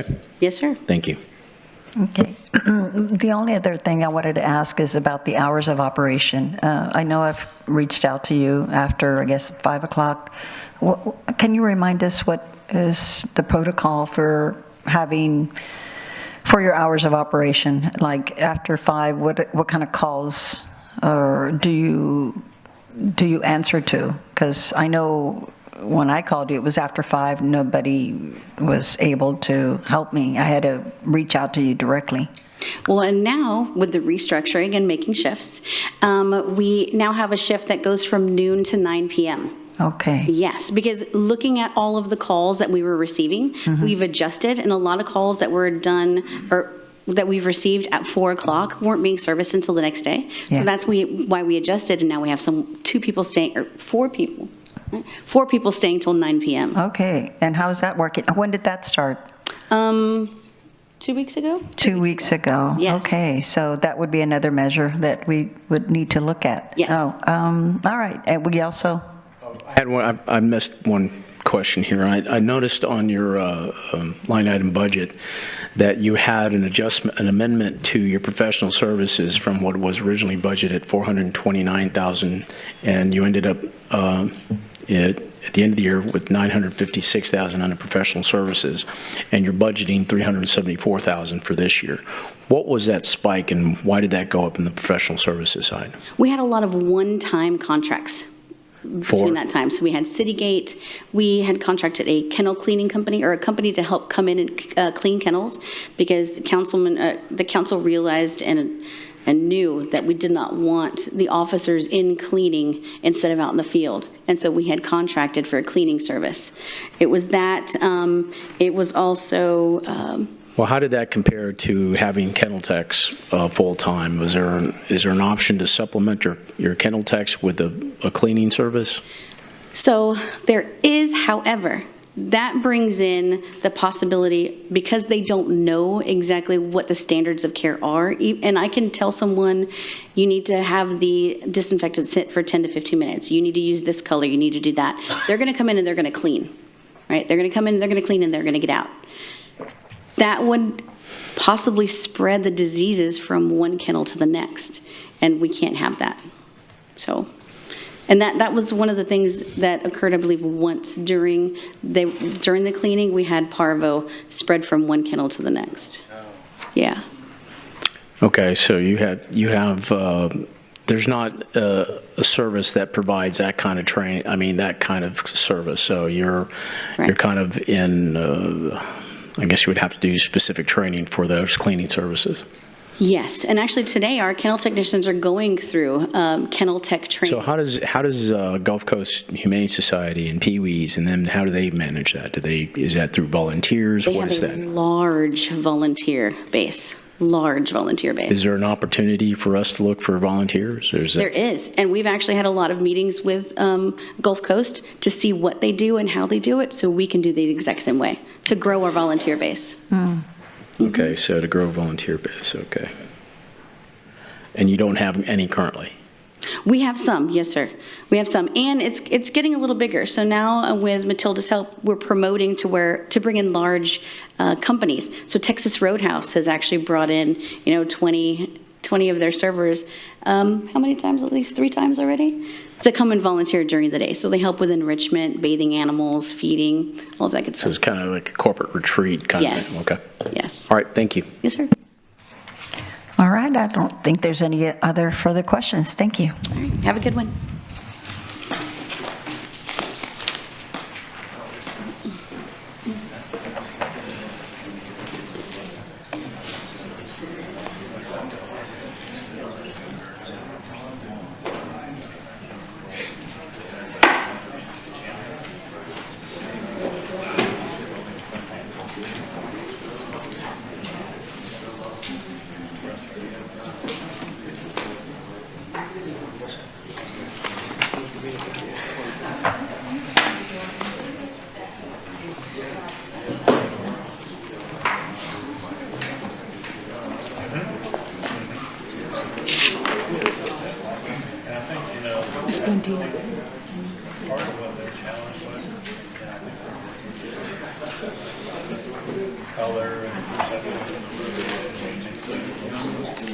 You can also take Fabio.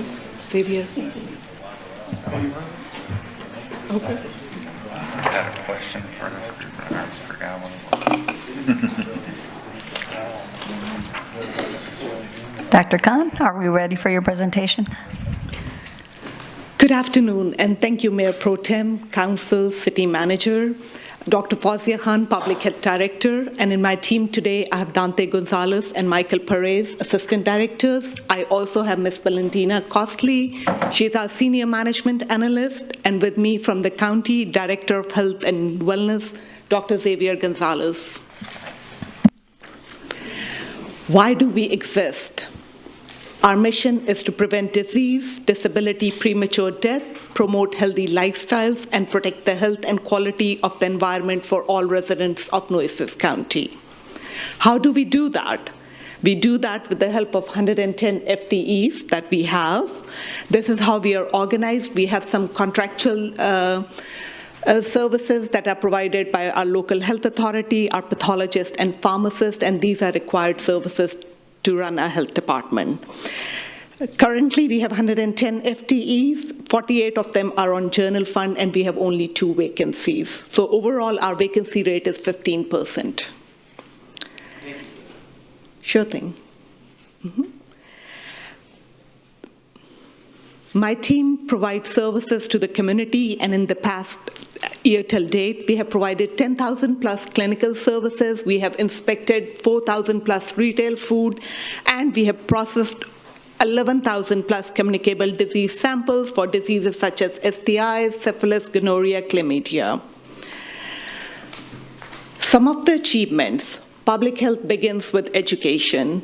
As part of the professional development of the staff, we have presented our learnings and put Corpus Christi on regional and state map. 3 projects were selected by a premier public health conference, and my team presented there. In addition, they also presented at a regional emergency preparedness conference. This is where we went out and learned from others, but we also invited community partners, providers, and agencies to our premises. This year, during National Public Health Week, we had a public health summit, and we had 157 attendees from 70 community partners. That was very successful, and we have been hearing good feedback, and that partners want us to continue with that public health summit annually. The summit culminated with a Healthy Heroes Fun Run, and we had 391 runners and walkers, and a large number of those were children, and we are pretty excited about it because this was first for us, a big run of that size. It was really first for us. Again, coming to the health and wellness, we have provided swimming pool lessons thanks to this council. Last year, it was part of our enhancements. Again, we are a coastal city. We need to have our children learn how to swim. So this year, we provided swimming lessons to 255 children. We had 4 neighborhood fitness. Safe Fun Fit is a really good program that happens at the Ocean Drive. We took the same concept and took it to the neighborhoods, took it to the communities where such activities are needed the most, so that people can just walk to their neighborhood park. Number one, the utilization of the park increases, and they get to enjoy Zumba, yoga. So those were some of the activities that we did. One is happening this Saturday in Brockhampton, and you're all invited. We have had neighborhood fitness in Salina, West Coast, South Pope, Oso Bay Wetland Preserve, and a total of 244 participants enjoyed our activities. CPR classes. Again, I cannot emphasize how important CPR is, and because it helps keep oxygen-rich blood flowing to the brain and organs before EMS arrives. And without immediate CPR, irreversible brain damage can occur. So I would say with 56 trained participants this year, we have added 56 lifesavers. In addition, new partnerships. Working with Corpus Christi Water, Texas Department of State Health Services, and Baylor University, we have brought wastewater surveillance to Corpus Christi. As you are aware, wastewater contains bacteria, viruses, pathogens that are excreted by humans, and surveillance is a very effective public health tool, and it can help us monitor the spread of diseases such as flu, cholera, monkeypox, etc. We also brought in a partner that provides services weekly, like once a week at the health department, and that's Women's and Men's Health Services. This year, May 1st, 2024, Vector moved from animal care to the health department. We have 15 traps throughout the city. We say we are improving the services. Earlier, we had learned that there were only 5 traps. We have purchased 2 new foggers, which gives us the ability to control the flow of the spray so that the Vector can drive to 20 miles per hour and still stay within compliance. And I have a slide on Vector. I know there may be questions on there, so we have a whole slide dedicated to Vector. When it comes to partnerships, we all know strategic partnerships are extremely important for enhancing community health through collaborative research, integrated services, and advocacy. Nueces County is a very important partner. And again, I'm going to discuss that in further detail. We have a really good relationship with Health and Human Services and Department of State Health Services. They provide grants such as STD, TB, immunizations, lab, WIC. We have great partnership with Centers for Disease Control. In addition, TEM-UCC and Del Mar, we have had 59 nursing students rotate through the health department. It's, again, keeping the local talent local and also letting the nurses know that public health nursing is also a field that's open for them. Again, relationship goes both ways. TEM-UCC trained 24 of our staff on phlebotomy as well. In addition to, these were some of the logos that we put on there, but we have had, just a year till date, we have had 13 health fairs, that is in community partnerships. 874 adults and 329 children were provided services. Mental health is a huge need. We are working closely with mental health, MHID and Coastal Bend Wellness Foundation for integrated mental health services, mental health assessments, and in FY24, we have provided 318 mental health sessions, and 23, it was 612 mental health sessions that were provided by our partners. Coming to Nueces County, as you're aware, on July 24th, myself, city manager, and Mr. Soni, we attended the Commissioner's Court, and city manager made comments there, and the county commissioners, after listening to him, voted to extend the contract through December 31st. This time gives us to explore new business models, and the 1.7 million partnership that we have with the county, it accounts for 30% of our general fund. The services that we provide all over the county are tuberculosis clinic and testing, STI clinic and testing, chronic disease education, health education, immunizations, lab. We also provide services through mobile clinic and at Robstown Calderon building. We also provide environmental services to the county. And year till date, we have retail food inspections, 148, foster home inspected, 28, food trucks, 20, and septic, 140. And this is only outside city of Corpus Christi. Recently, led by Commissioner Jack, there was Operation Health and Wellness. That health department also participated in addition to another 15 plus participants, and it was a success where over 300 clients were served. And that's an event where people wait all year long for the services. Coming to our budget, if you look at it, 15% is our general fund, 5.9 million. This 15% is very important for the health department because this provides us the infrastructure to apply for grants, and our grants provide 80% of our funding.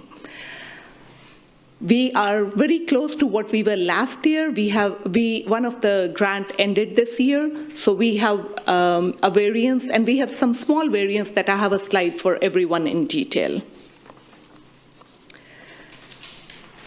1020, again, Nueces County partnership, we are very appreciative of that, almost 1.8 million, that is 31%. Then our environmental team brings almost 600,000. Our lab, immunization, and community clinic, it's less than 1%, so we lump them together, and our city resources provide us 3.5 million. Overall, this money is spent on our clinics, our vector, environment, lab, building, public health emergency preparedness, and administration.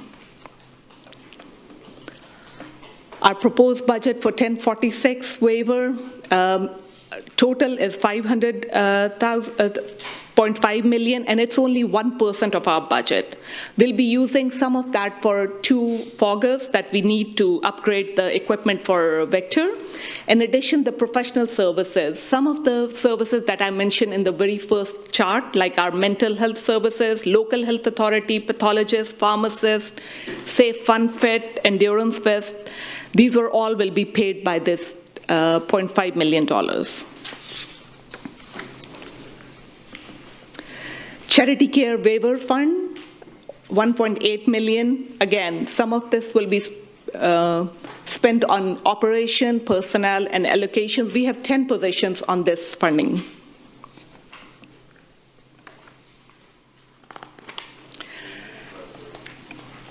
On these next, council members, on the next couple of slides, we've asked Dr. Khan to kind of give us all a 101 on how mosquito spraying works.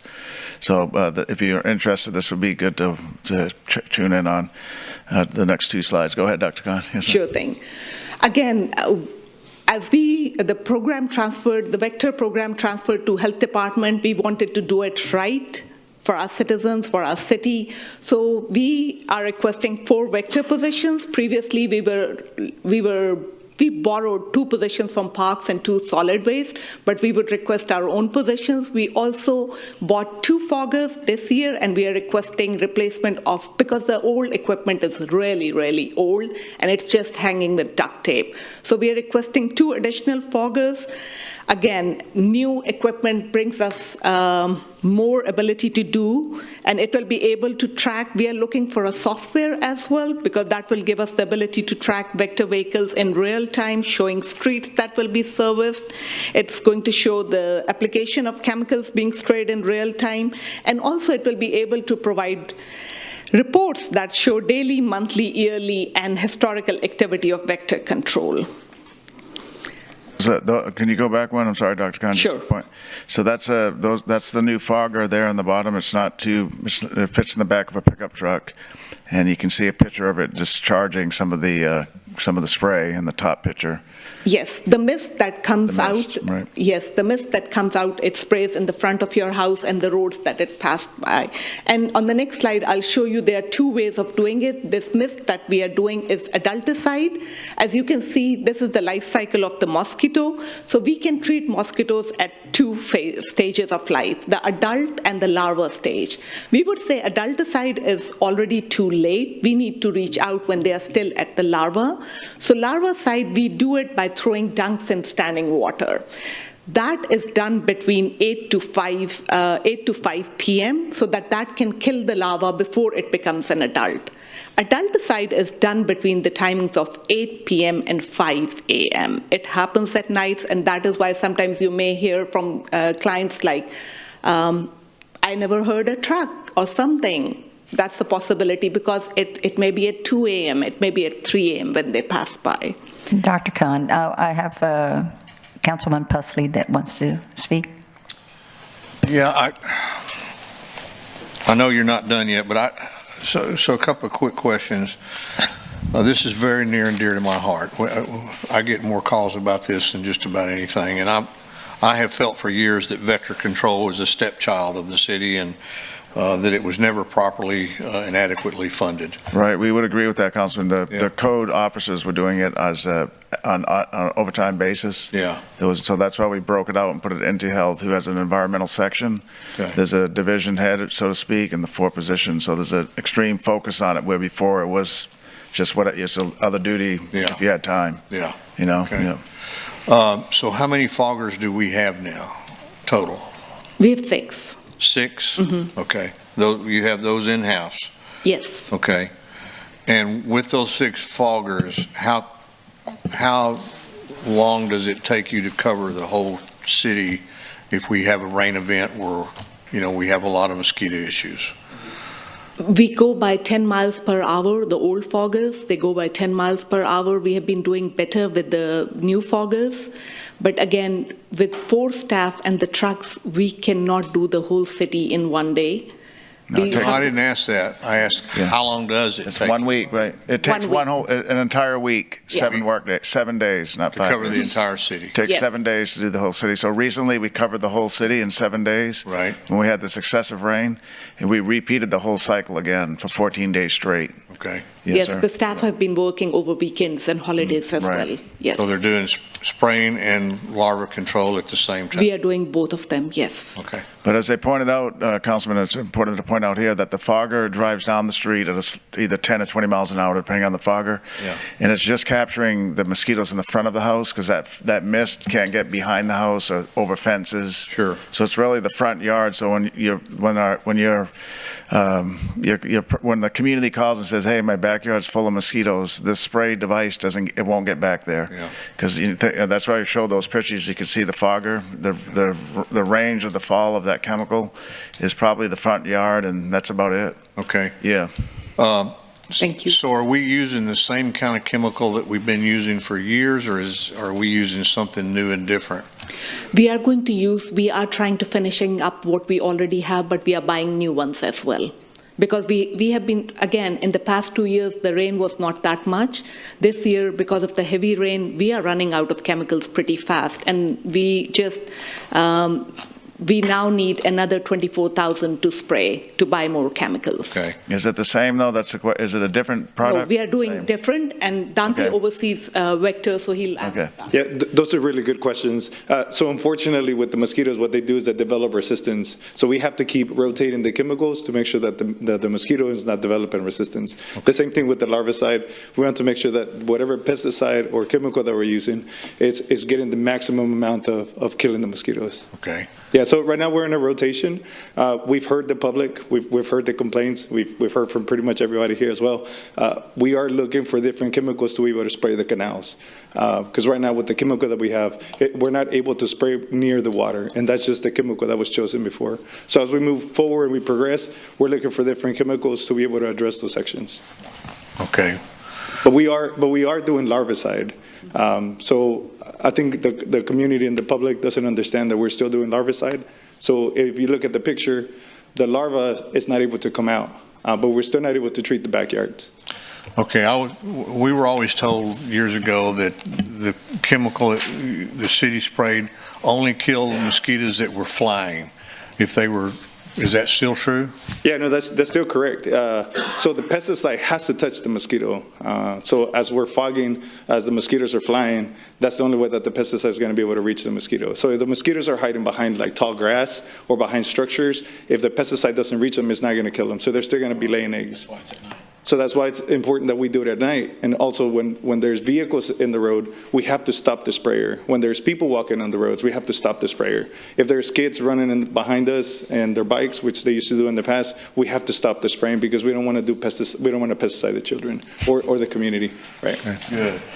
Yeah. So there's a lot of nuances when it comes to mosquito control. The other big aspect is education. So in our downtime, our vector control, which is something that we have not done in the past, our staff is going to be actively engaging and being very proactive and educating the community as to what to do to prevent those mosquitoes. One mosquito can lay up to 300 eggs. Right. So we want to make sure that the public, understands that you have to dump out the stagnant water, that you cut your yard, that you're trimming your trees and your bushes, so that the mosquitoes don't lay the eggs there, because if there's somewhere where the mosquito is going to hide and the pesticide doesn't reach it, it's not going to kill it. So that's just going to create that cycle, an ongoing cycle.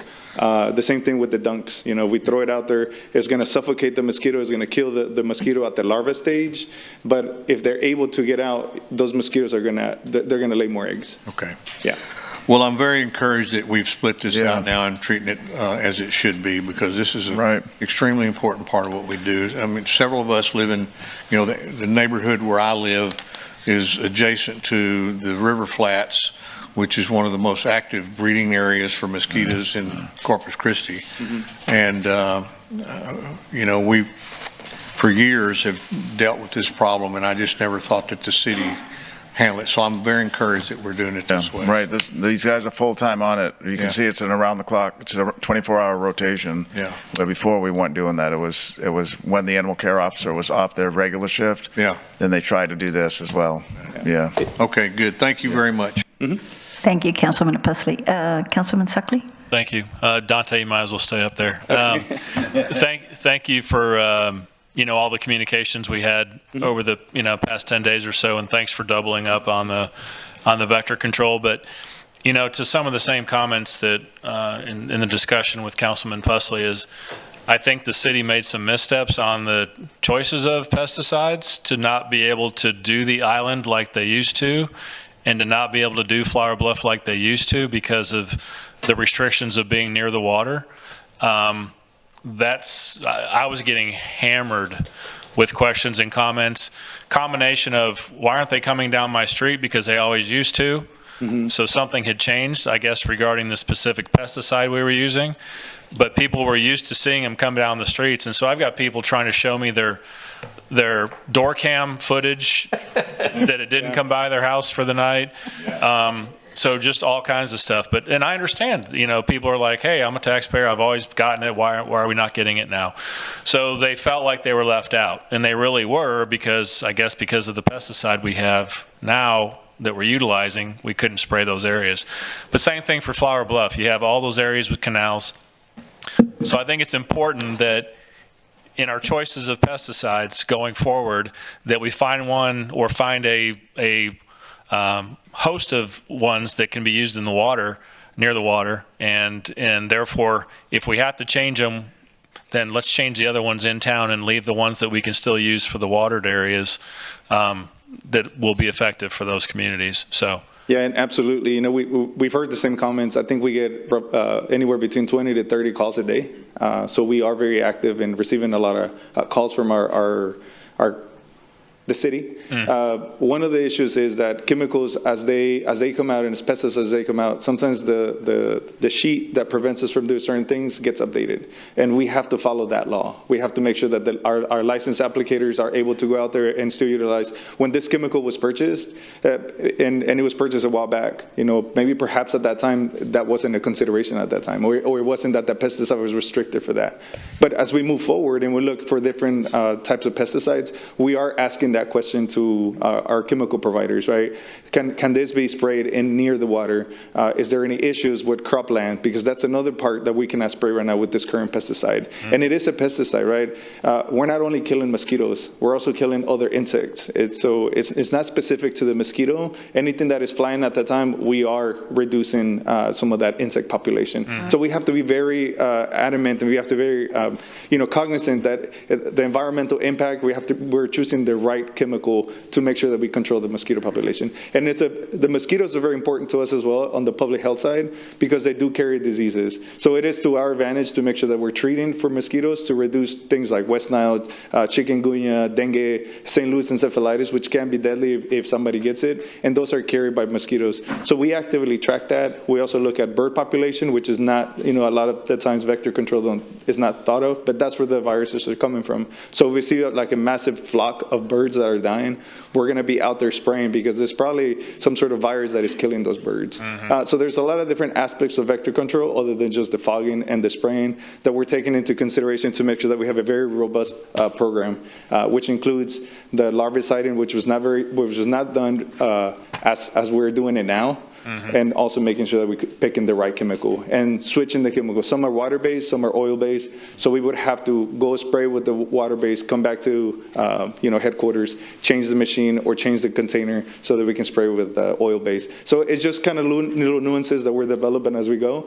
We've only had it since May, and I think right now we sprayed a lot more than we've ever sprayed before. Yeah, great. Yeah, it sounds like you would have a suite of pesticides you can use in zones 27 through 31, and then you have all the others over here. Correct. So, and, I think everybody has seen our mosquito zone, like and how we spray it. Even now, as we're going out there full time, and we're actually doing a full 8 hours of spraying, and sometimes into the weekend, we're realizing how to make it more efficient.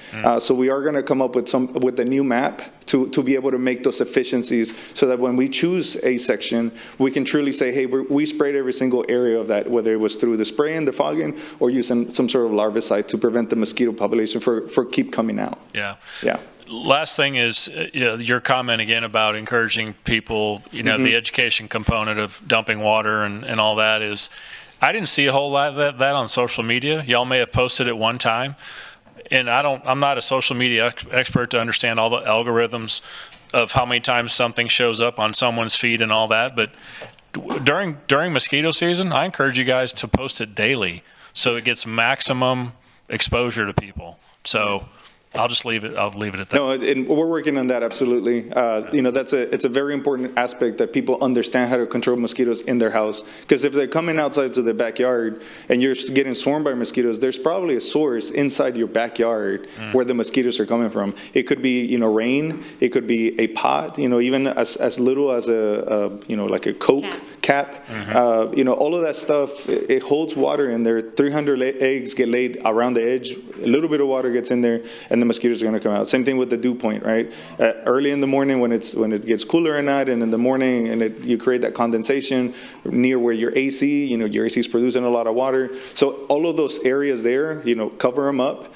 Make sure that there's no standing water, and if there's standing water that they cannot avoid, use a dunk, throw it in there, and then that will stop the mosquitoes from coming out. And it's a very efficient process. It's just a matter of actually doing it. Yeah. We'll treat the street and the front, but the backyard really is on the citizen to make sure that they understand how to control the population at that point.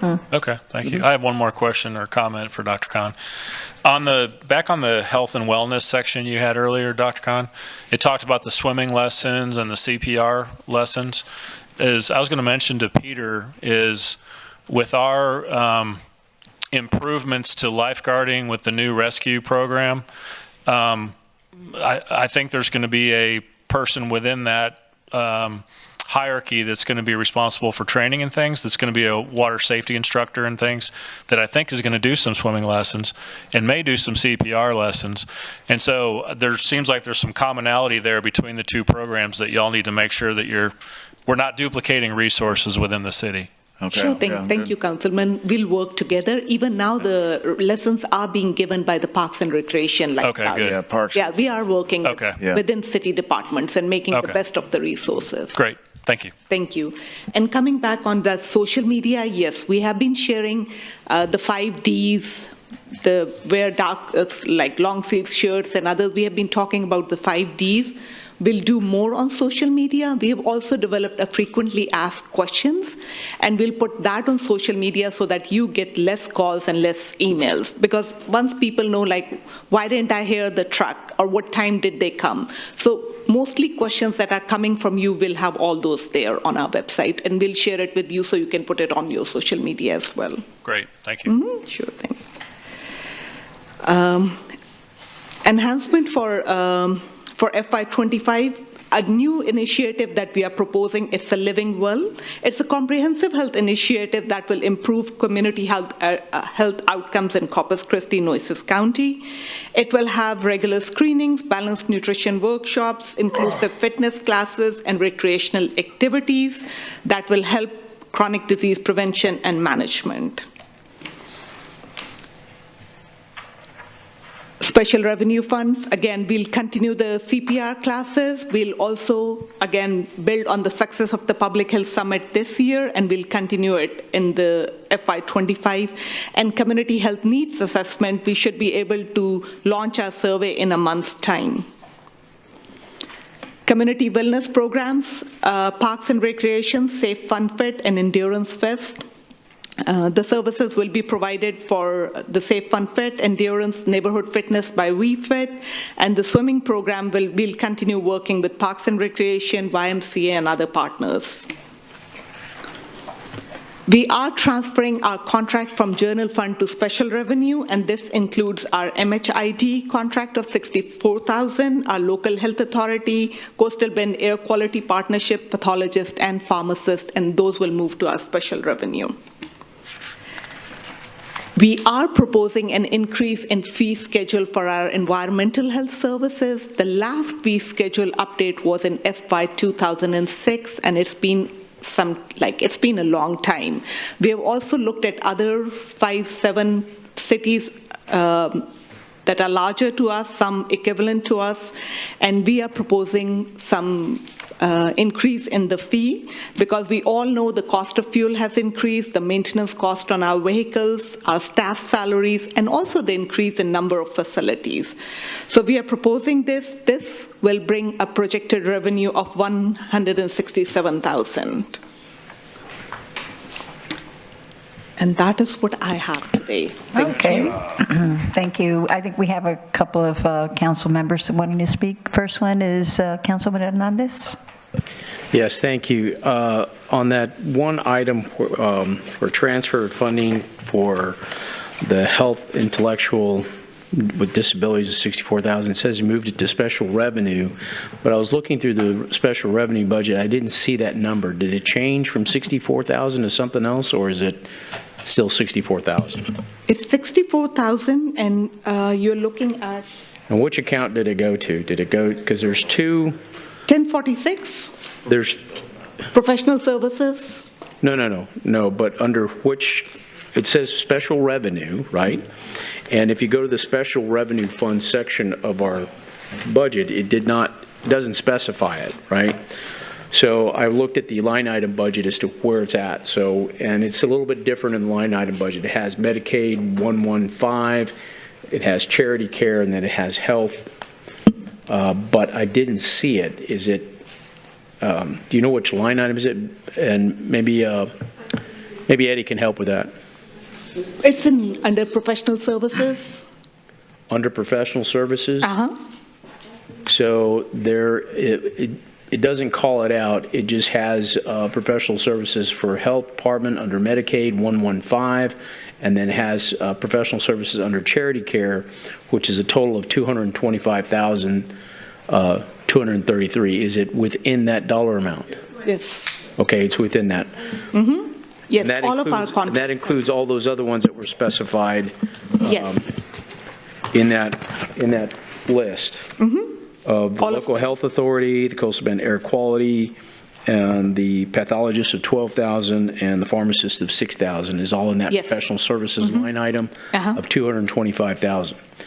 Okay, so it's a significant decrease from the previous year of what was budgeted of $1.1 million. And you went from there to $225,000, but you added more stuff to it from the health department budget. So what did that consist of? Councilman, would you repeat the last two lines? Okay, so under that professional services, under what you'd put under the health department, under the special revenue funds, under professional services, budgeted for last year was $1,125,000. You amended it to $1,097,397, and now your proposed budget is $225,233, which includes additions from stuff that came over from your general fund department or general fund. So what exactly? What is that reduction? What would you use it in the past for, and what aren't we doing? When we originally had budgeted, back in fiscal year 24, it was one lump sum. Now we're doing it in multiple years. So multiple years, it's going to have those same contracts that we're seeing there in that listing, plus the Safe Unfit, Endurance Fest, and Neighborhood Fitness. All of those contracts put together are that $319,000. So if we do it for 1 year, it's going to be that huge amount that was there before. But now that we're doing multiple years, now it's a smaller amount because we've extended the time frame. Okay, that still only gets you the full amount of what you're talking about. So I want to kind of have a breakdown of what those professional services were for last year and what you're doing them for this year. Can you give it to him? Sure. So I mean, it's just a significant reduction, and you're adding stuff to it. So right, and so the breakdowns: mental health, $64,000; local health authority, $50,000; pathology, $12,000; pharmacist, $6,000; Safe Unfit, $50,000; endurance vest, $50,000; coastal bend air quality, $25,000; and neighborhood fitness, $27,000. And then the swimming program is $34,000. Does that all equal $225,000? No, that's additional. Those are just the programs. Okay. Go ahead. Yeah, Councilman, I think you're asking like why we decreased from last year, right? That's your original question? Okay, the original question is right. Obviously, I wanted to know where this funds went to, and so if it went under professional services under that particular line item, it doesn't show it broken out as it's actually going there, right? So it's very, I remember a few years ago, 4 years ago, that was a hot topic, that $64,000 going to, I'm assuming MHID, right? Correct. But if I don't see it actually as a line item by itself, like it was in the general fund, it's wrapped up within those professional services. I want to make sure that it's there, right? So you have a lot of stuff that's in there, but when I looked at it, it's a significant reduction from the previous year.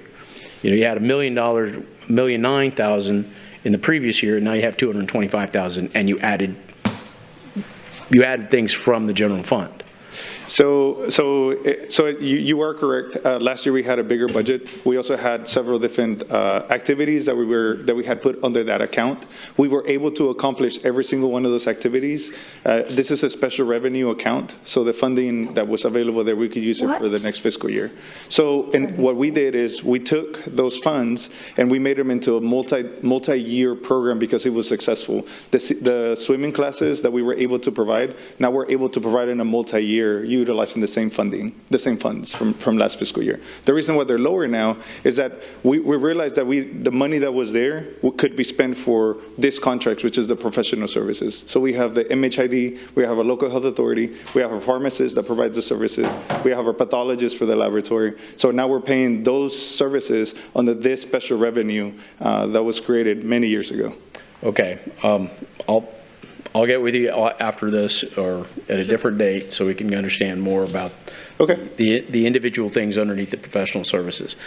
And, just so you understand, professional services can encompass a lot of things for different departments. And so I want to make sure I understand what it's actually used for, right? So I'll get with you for the specifics afterwards. Sure thing. We can give you a breakdown line by line. All right, thank you. Sure thing. Councilman Klein. Thank you, Mayor Pro Tem. Dr. Khan, thanks for the presentation. I have just a couple of very quick points.